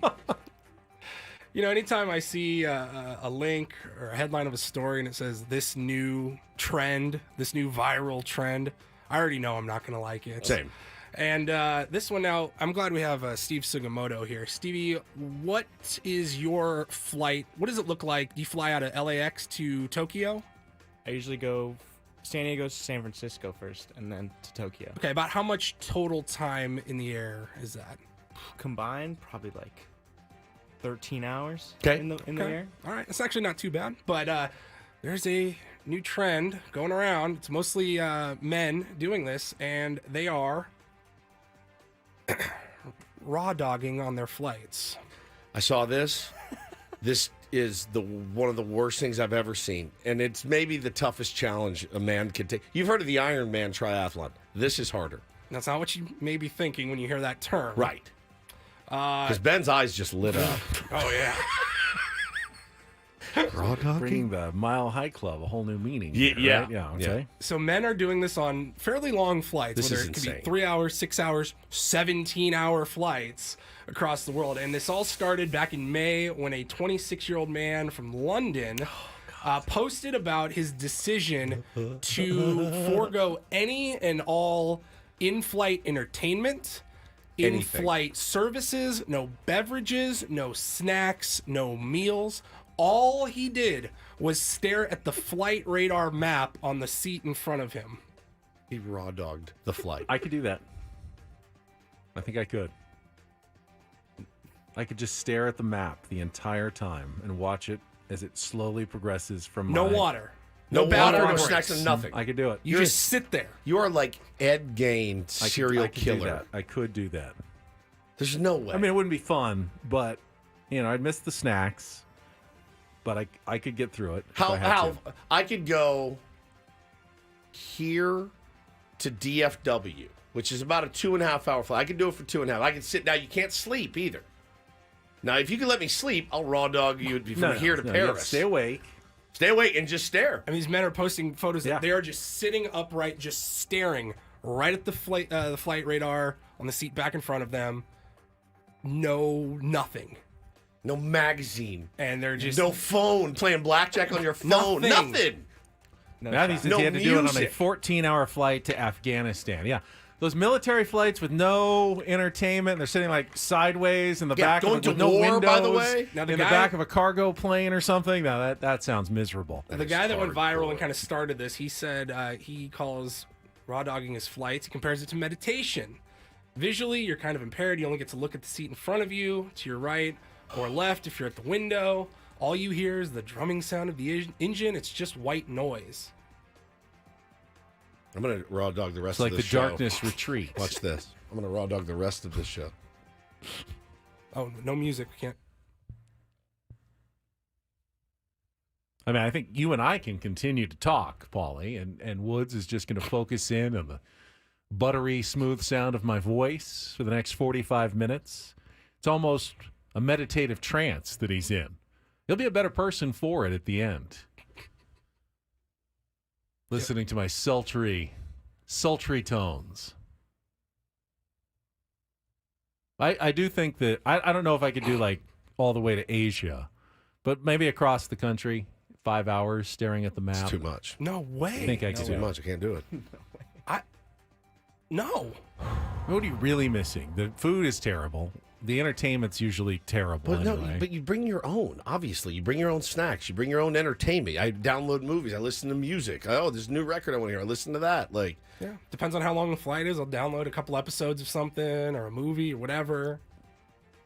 people said I was making them very uncomfortable staring into the camera. Elisa said earlier in the chat, like, people must have thought this guy was a terrorist. It would Some be guy so just sitting unsettling. there. You're on an 8-hour flight, and there's somebody just sitting there. There's a Seinfeld. Staring. There's a Seinfeld about Yeah, this. Putty does it on the flight, and it drives Elaine insane. She goes, "Do you want a magazine?" He goes, "No." She goes, "So you don't want you have a book or anything?" He goes, "No." She goes, "So you're just gonna sit there?" He goes, "Yeah." I said, "I can't do this anymore." Bro, 100%. I would expect. Didn't they break up because of that? Yes, I would expect my wife to leave me if I raw dog. We're going to Hawaii in July. It's like 6 hours. And 2 kids. Let us know how long you can go. 3 minutes max. There's no chance. So freaking great. So great. Remember when we interviewed him during the pandemic? That's That was right. fun. Yeah, it's funny. Patrick Warburton. Yeah, Patrick Warburton. Wonder how he's doing. Let's check in with him for summer break. We got Ben and Wood's summer Great idea. vacation I'm coming down. up soon. Yeah. See what he's up to. All right, good job on the Reindl Report. If you want to join us, we got a couple segments left. 833-288-0973. Talk more Padres baseball as they go for the sweep. They do have the one sweep of the Oakland A's. Can they get a second sweep today over the Washington Nationals? Got the final matchup. Look ahead to that coming up next after a check of traffic on 97.3 The Fan.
Wanted to offer a quick bit of thank you to our brave firefighters out there. Had a flashback to wildfire season yesterday. I was driving to work. What happened? I was driving to work, and I felt like I wanted to eat a coffee, so I ordered a coffee on the app, and I got off at Del Mar Heights yesterday, and right there, I mean, the smoke was absolutely billowing. The wildfire that broke out right there in the Torrey Pines Auxiliary Reserve right above Torrey Pines State Beach, near a ton of houses. They had to evacuate. They had, the helicopters were flying around and the sirens were going all over the place. And it was that eerie, like everything turns yellow when you go into the smoke on a sunny day, but then it's like clouds, but it's not. It's smoke that's blocking everything out. And then Paulie told me that it got to the point where people were actually like flying their own personal drones around the fire to get shots of it, but interfering with the aerial operations of the San Diego fire crews that were trying to put it out. Yeah, oh some no, idiots man. Don't do out there this. flying drones, getting footage of the flames, and you have firefighters, the helicopters, the planes that drop anything that they can to help put out this fire. They can't do their job fully when there's drones flying around. You are literally putting lives at risk, and I believe you can be prosecuted if they find out that you were the one flying a drone. Feels like something, in a situation like feels that. like something Adam would make us do. Hey, there's a fire in Del Mar. Can you get your drone? We need the footage, bro. These guys are just please. Can you make your way down there? No, please. I'm begging you. So, big don't do this moment for anyone trying to fly drones, interrupting with the firefighters. You also had your own don't do this moment yesterday. I mean, no good deed, my friend, goes unpunished. I did I'll Venmo someone $69 if the Padres win this game. This was a couple nights ago. And somebody, people were dropping their Venmos, right? And so somebody then took my Twitter profile picture, my name, but they changed it a little bit to @the_Stevenswoods. Very good. Created a Venmo. A darn chef. So they didn't hack your Venmo. No, my Venmo was not hacked. They just made their Venmo look as much like yours as possible. No, look like my Twitter. So it doesn't even, my Venmo picture is completely different than my Twitter picture. So they took my Twitter, took my name and added an S. And then I was getting DMs from people going, dude, is this real? Do you need $5? So they just went on your Twitter where everybody's Venmo handles Correct. were. And then they start seeing those Venmo handles. And started requesting money from them, $5. So I had to call Venmo support and talk to Gus. Woods really fell on hard times. Yeah, and I said, hey, I tweeted, don't worry about me. I've got hundreds of dollars to my name. I'm fine. All right, so don't send me $5. I don't need it. Kyle said they requested $5, but then said they were giving $25 for back. a sandwich. Yeah. Very well done, guys. Very, very well done. So I had to call Venmo support. He goes, so it's not, they didn't hack your Venmo. They're impersonating you, and we will make sure that they don't do it again. But I just got another one, but I don't know if it came yesterday. Fritz just sent me one. It said, Stevens Woods? I am hungry. Now what? Stephen Woods canceled a request for $5. Oh, so they must have gone in and fixed it. So sorry about that, everybody. I won't be asking for anybody's Venmo anymore. And it was not me asking you for $5. I'm good. I'm actually not to say that at some point it won't come to that. Correct. Yeah, it might. I've hit some parlays recently. We've had some bonuses. Everything's good. Everything's good and financially here for me. But 15 years down the line, if someone's going, hey, you remember that Ben and Woods show you used to enjoy? Yeah. Well, I've hit some hard times. I need $5. Can you Venmo me $5? It might actually be you at that point. It could be. I mean, I'm not going to rule anything out. I've always said I'm not going to ask my audience for anything. I'm not. Listen, if it's charity or something, hey, share it if you can't donate, whatever. But it's never going to be to benefit me financially. Does that make sense? Like even when we'd sell a T-shirt, that goes into the show fund. Like that's to buy stuff for the Christmas show and everything else. I'm not trying to profit. I'm from you always guys. very careful. I didn't receive one of those requests, but had I gotten one, I would have said no. Yeah, we know. We know. And had it come from you, actually, I also would have said no. because I'm very careful about not sending any money And it was weird. to anyone. I woke up this morning too, and I woke up this morning. The first text I saw was like some 903 number that said, your car was like on the fast lane, the easy pass or something. The fast track. The HOV lanes. And I woke up, it was like 3 o'clock in the morning, and I looked at my phone. I go, did I get in a wrong lane? Because I was driving like mad yesterday. I was up to Forest Ranch a couple of times.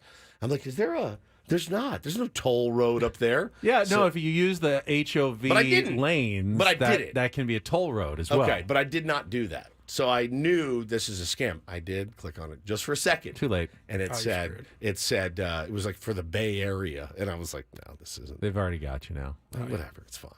Not going to get much from Someone's riding around California for free on your tab now. Fine by me. Whatever. And don't send me any money, please. I don't need it at this point. You might. Someday. All right, let's take a final timeout. When we come back, we'll look ahead at the series finale today at Petco Park. We got afternoon day baseball for you. Fireworks today. Couple of there might be. I mean, there's no reason why there couldn't be. We got a couple callers on the line as well. Stay there. Final segment of Ben and Woods on the way next on San Diego's #1 sports station, 97.3 The Fan.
Interesting note here on Jeremiah Estrada. Welcome back. It's Ben Woods' final segment here on a Wednesday. And clearly, he's not the same pitcher who struck out 13 batters in a row earlier this season. But Kevin Acee wrote in his newsletter this morning, he's still 15 pounds down from when he developed the flu-like symptoms earlier this month, June 11th. Right? Yeah, he's resumed to eating semi-regularly, but still limited to just white rice and bread right now. So he can't even keep protein down. Really? He's available most nights. He wants to give everything that he's got, but obviously he's been weakened by this illness that he's still kind of dealing with. So if he's not quite the perfect setup man, hopefully he'll be able to get back to that as he continues to get a little bit healthier. Moving on. Just when something starts going good, they're like, he's got a stomach-eating virus. He loses 15. How do I get it? 15 pounds. You don't want that kind of weight loss. That's no fun. I was looking at the thing. He was talking about how gnarly it's kind of been.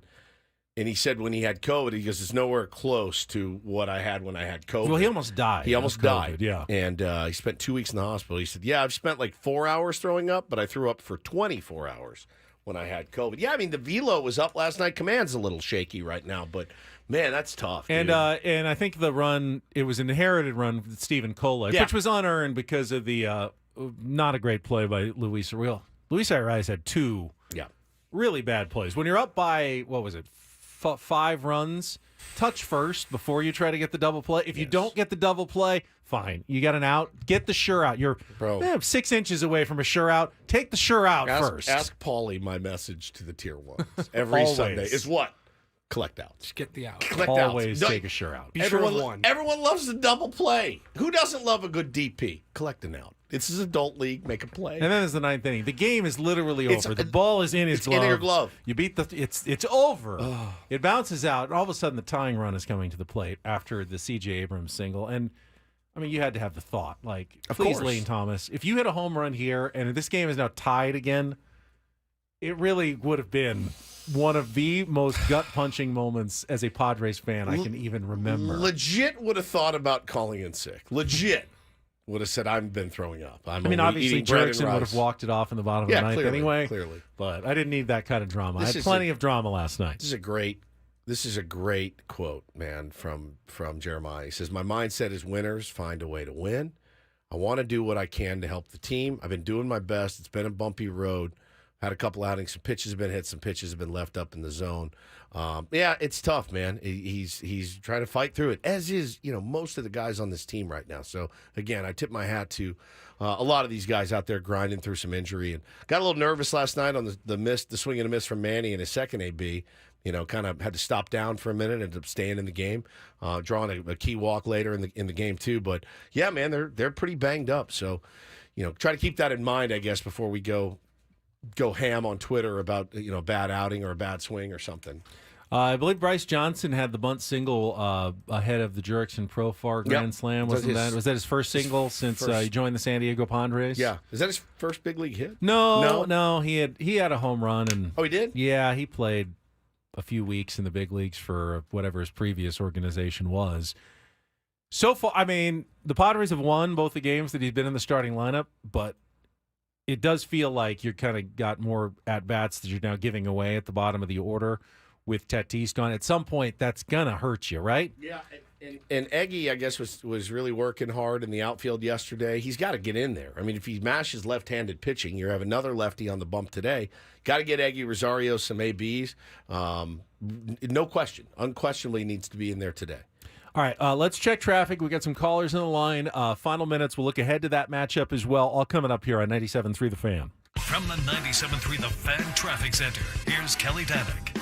Traffic is sponsored by Air Max, San Diego's highest-rated heating and air company. Visit them at airmax.com. Tow trucks helping to clear across the coastline. Southbound 5, just past Santa Fe Drive. Watch out for a little slow traffic there. Looking for the best in HVAC? Choose Air Max, San Diego's highest-rated heating and air company with free diagnostics on all repairs and estimates. See why over 1,300 happy customers have given Air Max 5-star Yelp reviews. See Air Max today at airmax.com. I'm Kelly Danick with Ben and Woods, San Diego's #1 sports station, 97.3 The Fan. Also didn't really talk about the play where C.J. Abrams, who's having a big series, got picked off essentially first base as he was just walking back to the bag. Very heads up, though, by Ha-Sung Kim and Luis Ariz. Did you see Ariz, like, just very discreetly try to tell, throw me the ball? Give me the ball. And I don't know how the umpire missed that call. C.J. Abrams knew he was out. His tag safe. And instantly, C.J. was basically walking back to the dugout like, they're going to challenge this, and I know I'm out, so might as well skip the whole process here and get back to the dugout. He's right on top of the play. There's Saw the replay. How'd you miss that? How did you miss that one?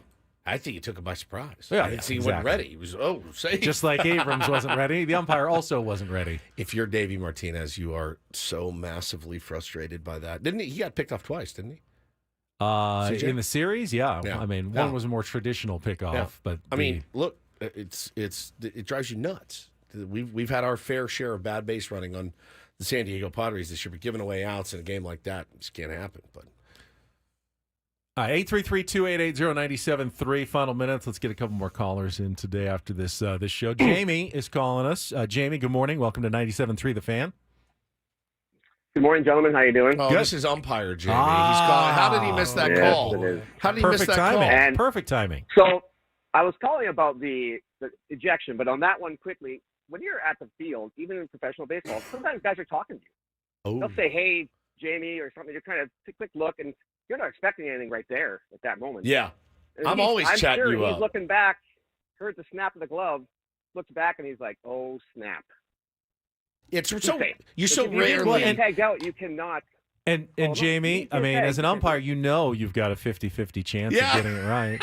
You might as well guess. I mean, Jamie lives his whole life that way. Are I you didn't kidding? see it, but there's a chance. I go safe, and he was safe, and everyone's going, "Oh yeah, it was a good call. It was close, but the umpire got that right." And it's like I didn't see it at all, but it's coin flip. If it's really close, you can get away with that. That one was not close. But the ejection, after the warning was issued, I agree with Bret Boone on this one. Once you've issued that warning, you have to eject him. Gotta go. Because now you have Schultz come out. He gets ejected for arguing the fact you didn't do your job. You said this was going to happen. I'm protecting my players. When you issue that warning as an umpire, you're protecting the players because that can go on all day and guys are going to get hurt. Now, if you throw him out and Davey Johnson comes out and argues, you can toss him because you did your job, Davey's wrong. So the umpires did misstep a little bit there. They should have thrown him out, but you know, there's 40,000 people screaming at you as an umpire, whether you're right or wrong, in every stadium. Once in a while, you miss one. His face, though, I will say, as much as I loathed the call, the panic on his face after it happened and he took his mask off. Mackenzie Gore's panic? No, oh, no, the umpire's panic. When it hit Profar, after the ejection, he was white. He was white as a ghost. He was like, and he kind of looked at one dugout, kind of looked at the other one. He's like, "Oh God, what do I do?" Again, I think they said on the broadcast he's like a fill-in from AAA, like he's a young dude, and he's behind the dish and had to make that call. I did have one slight empathetic moment for him, going, "Oh my God, what do you do?" I think the best course of action, though, and believe me, I swear to God, if the roles were reversed, I would come in here today and say, Dylan Cease had to go. He had to go. The umpire said I swear on my mother, I would tell you guys, I know you're upset, but he's got to go. I would defend with my heart that it wasn't intentional, but I'd still agree. 100%. But he does have to go. 100%. It's the pitch after the warning. And if you're, I mean, could have buzzed the guy in the fourth inning, and you would have understood. If he it got was a ejected. back foot slider at like 83 and it bounced and hit him, okay, fine. All right. It's not a fastball. It was a 98 mile an hour. He threw it as hard as he could. Yeah. At his and chin. it hit Jurickson Profar. It easily could have been targeted higher, and he just yanked it a little bit too. Right. You don't know. I mean, if I'm the pitcher, I'm going to certainly give the reaction like, "Oops, sorry. I mean, I didn't mean to do that." Bad. No way. Maybe it was, "Oops, I meant to hit you in the back, and I yanked it a little bit, and I hit you in the ankle instead." Yeah, and I think if you're a veteran umpire or a rookie umpire that's filling in from AAA, the best course of action is to follow the rule that you just laid down. You just laid it down. Davey Martinez is going to be mad as hell at you, but it's such an easy thing to say, "Dave, you saw me. I just warned you and them. Are you joking? You're actually out here. I don't care if it was intentional. It hit him. The letter of the law says he's got to go. I made the letter of the law. I made the law. I have to follow it to the letter. He's got to go. And I swear to God, again, if it happened today, I'd come in tomorrow and go, look, I get it. You're pissed. I'm pissed. But they had just warned Dylan Cease. He hit C.J. Abrams. He's got to go. So I don't know if anything's going to spill over today. I don't think it will. Honestly, the Nationals are fighting for their lives right now, and the San Diego Padres want to complete this sweep. So I think it's probably squashed at this point. And I think the Nationals, if I'm Davey Martinez, I almost say, hey, enough. Jesse, Keibert, all you guys. It's over. Like, how many times can we wake this giant right here? Let's not give them any extra motivation today. They've already, beaten us handily. So let's just go out and try to win a ball game. Also, Dylan Cease throws very, very hard. 98 miles an hour, yeah. Not that the other guy doesn't. It's 91 to 94. So that's the matchup today. 1:10 first pitch, 12:10 Ecowater SoCal pregame show. DJ Hers, who is a left-hander, third straight, and Padres have gotten wins in the first two, will take the mound for the Washington Nationals. He has got a, what's his ERA? 4.5, 1-1, 4.5, 1.33 WHIP. However, looking at his last few starts, now in Colorado, his last time out, gave up a few runs, gave up 4, 3 earned. But the start before that against the Marlins, 6 innings, 1 hit, 13 strikeouts, no walks. So just a couple of starts ago, he had an outstanding performance. 2 runs allowed in 4 1/3 against the Braves the time before that. So he struck out 26 hitters in 18 innings. Ben, he's their number 12 prospect, I believe. He is a 4-pitch pitcher, mostly fastball, changeup, and a little bit of cutter, a little bit of slider in there. So tops out. 93, 94, nothing, again, overpowering. But you'd hope that that monkey's kind of off the Padres' back as far as left-hander goes. Mackenzie Gore throws much harder and has much better stuff than this kid. But, we've seen guys like this flummox the San Diego Padres all season. So hopefully go out and complete that sweep, man. Play with that fire that you had last night. And let's no messing around, man. Don't let these guys back in it today. Dylan Cease, of course, has been scuffling lately. Now, he showed signs of coming out of it in his last start and looked good in the first, I think the 4 innings, and then in the 5th against the Milwaukee Brewers, had that walk, infield single inning where they kind of just dunked it around on him and ended up knocking him out of the game with the 4-run top of the 5th inning. So he hasn't been very efficient, though. And obviously the Padres would love to see Dylan Cease go 6 or 7. That'd be great. It's been a while since we've seen that out of him. So see if he can build on some of the good things and not necessarily the bad things from his last start against the Milwaukee Brewers.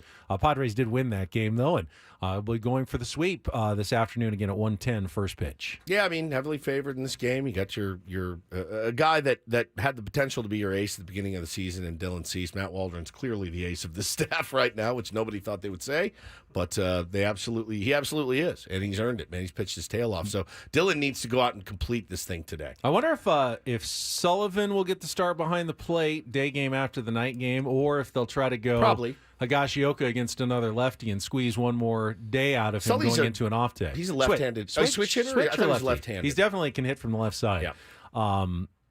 But maybe you get him out later in the game. I'm not even sure. But Higashioka, I saw a stat yesterday. His isolated power like this month is like 4th in baseball. Yeah. Behind like guys like Aaron Judge.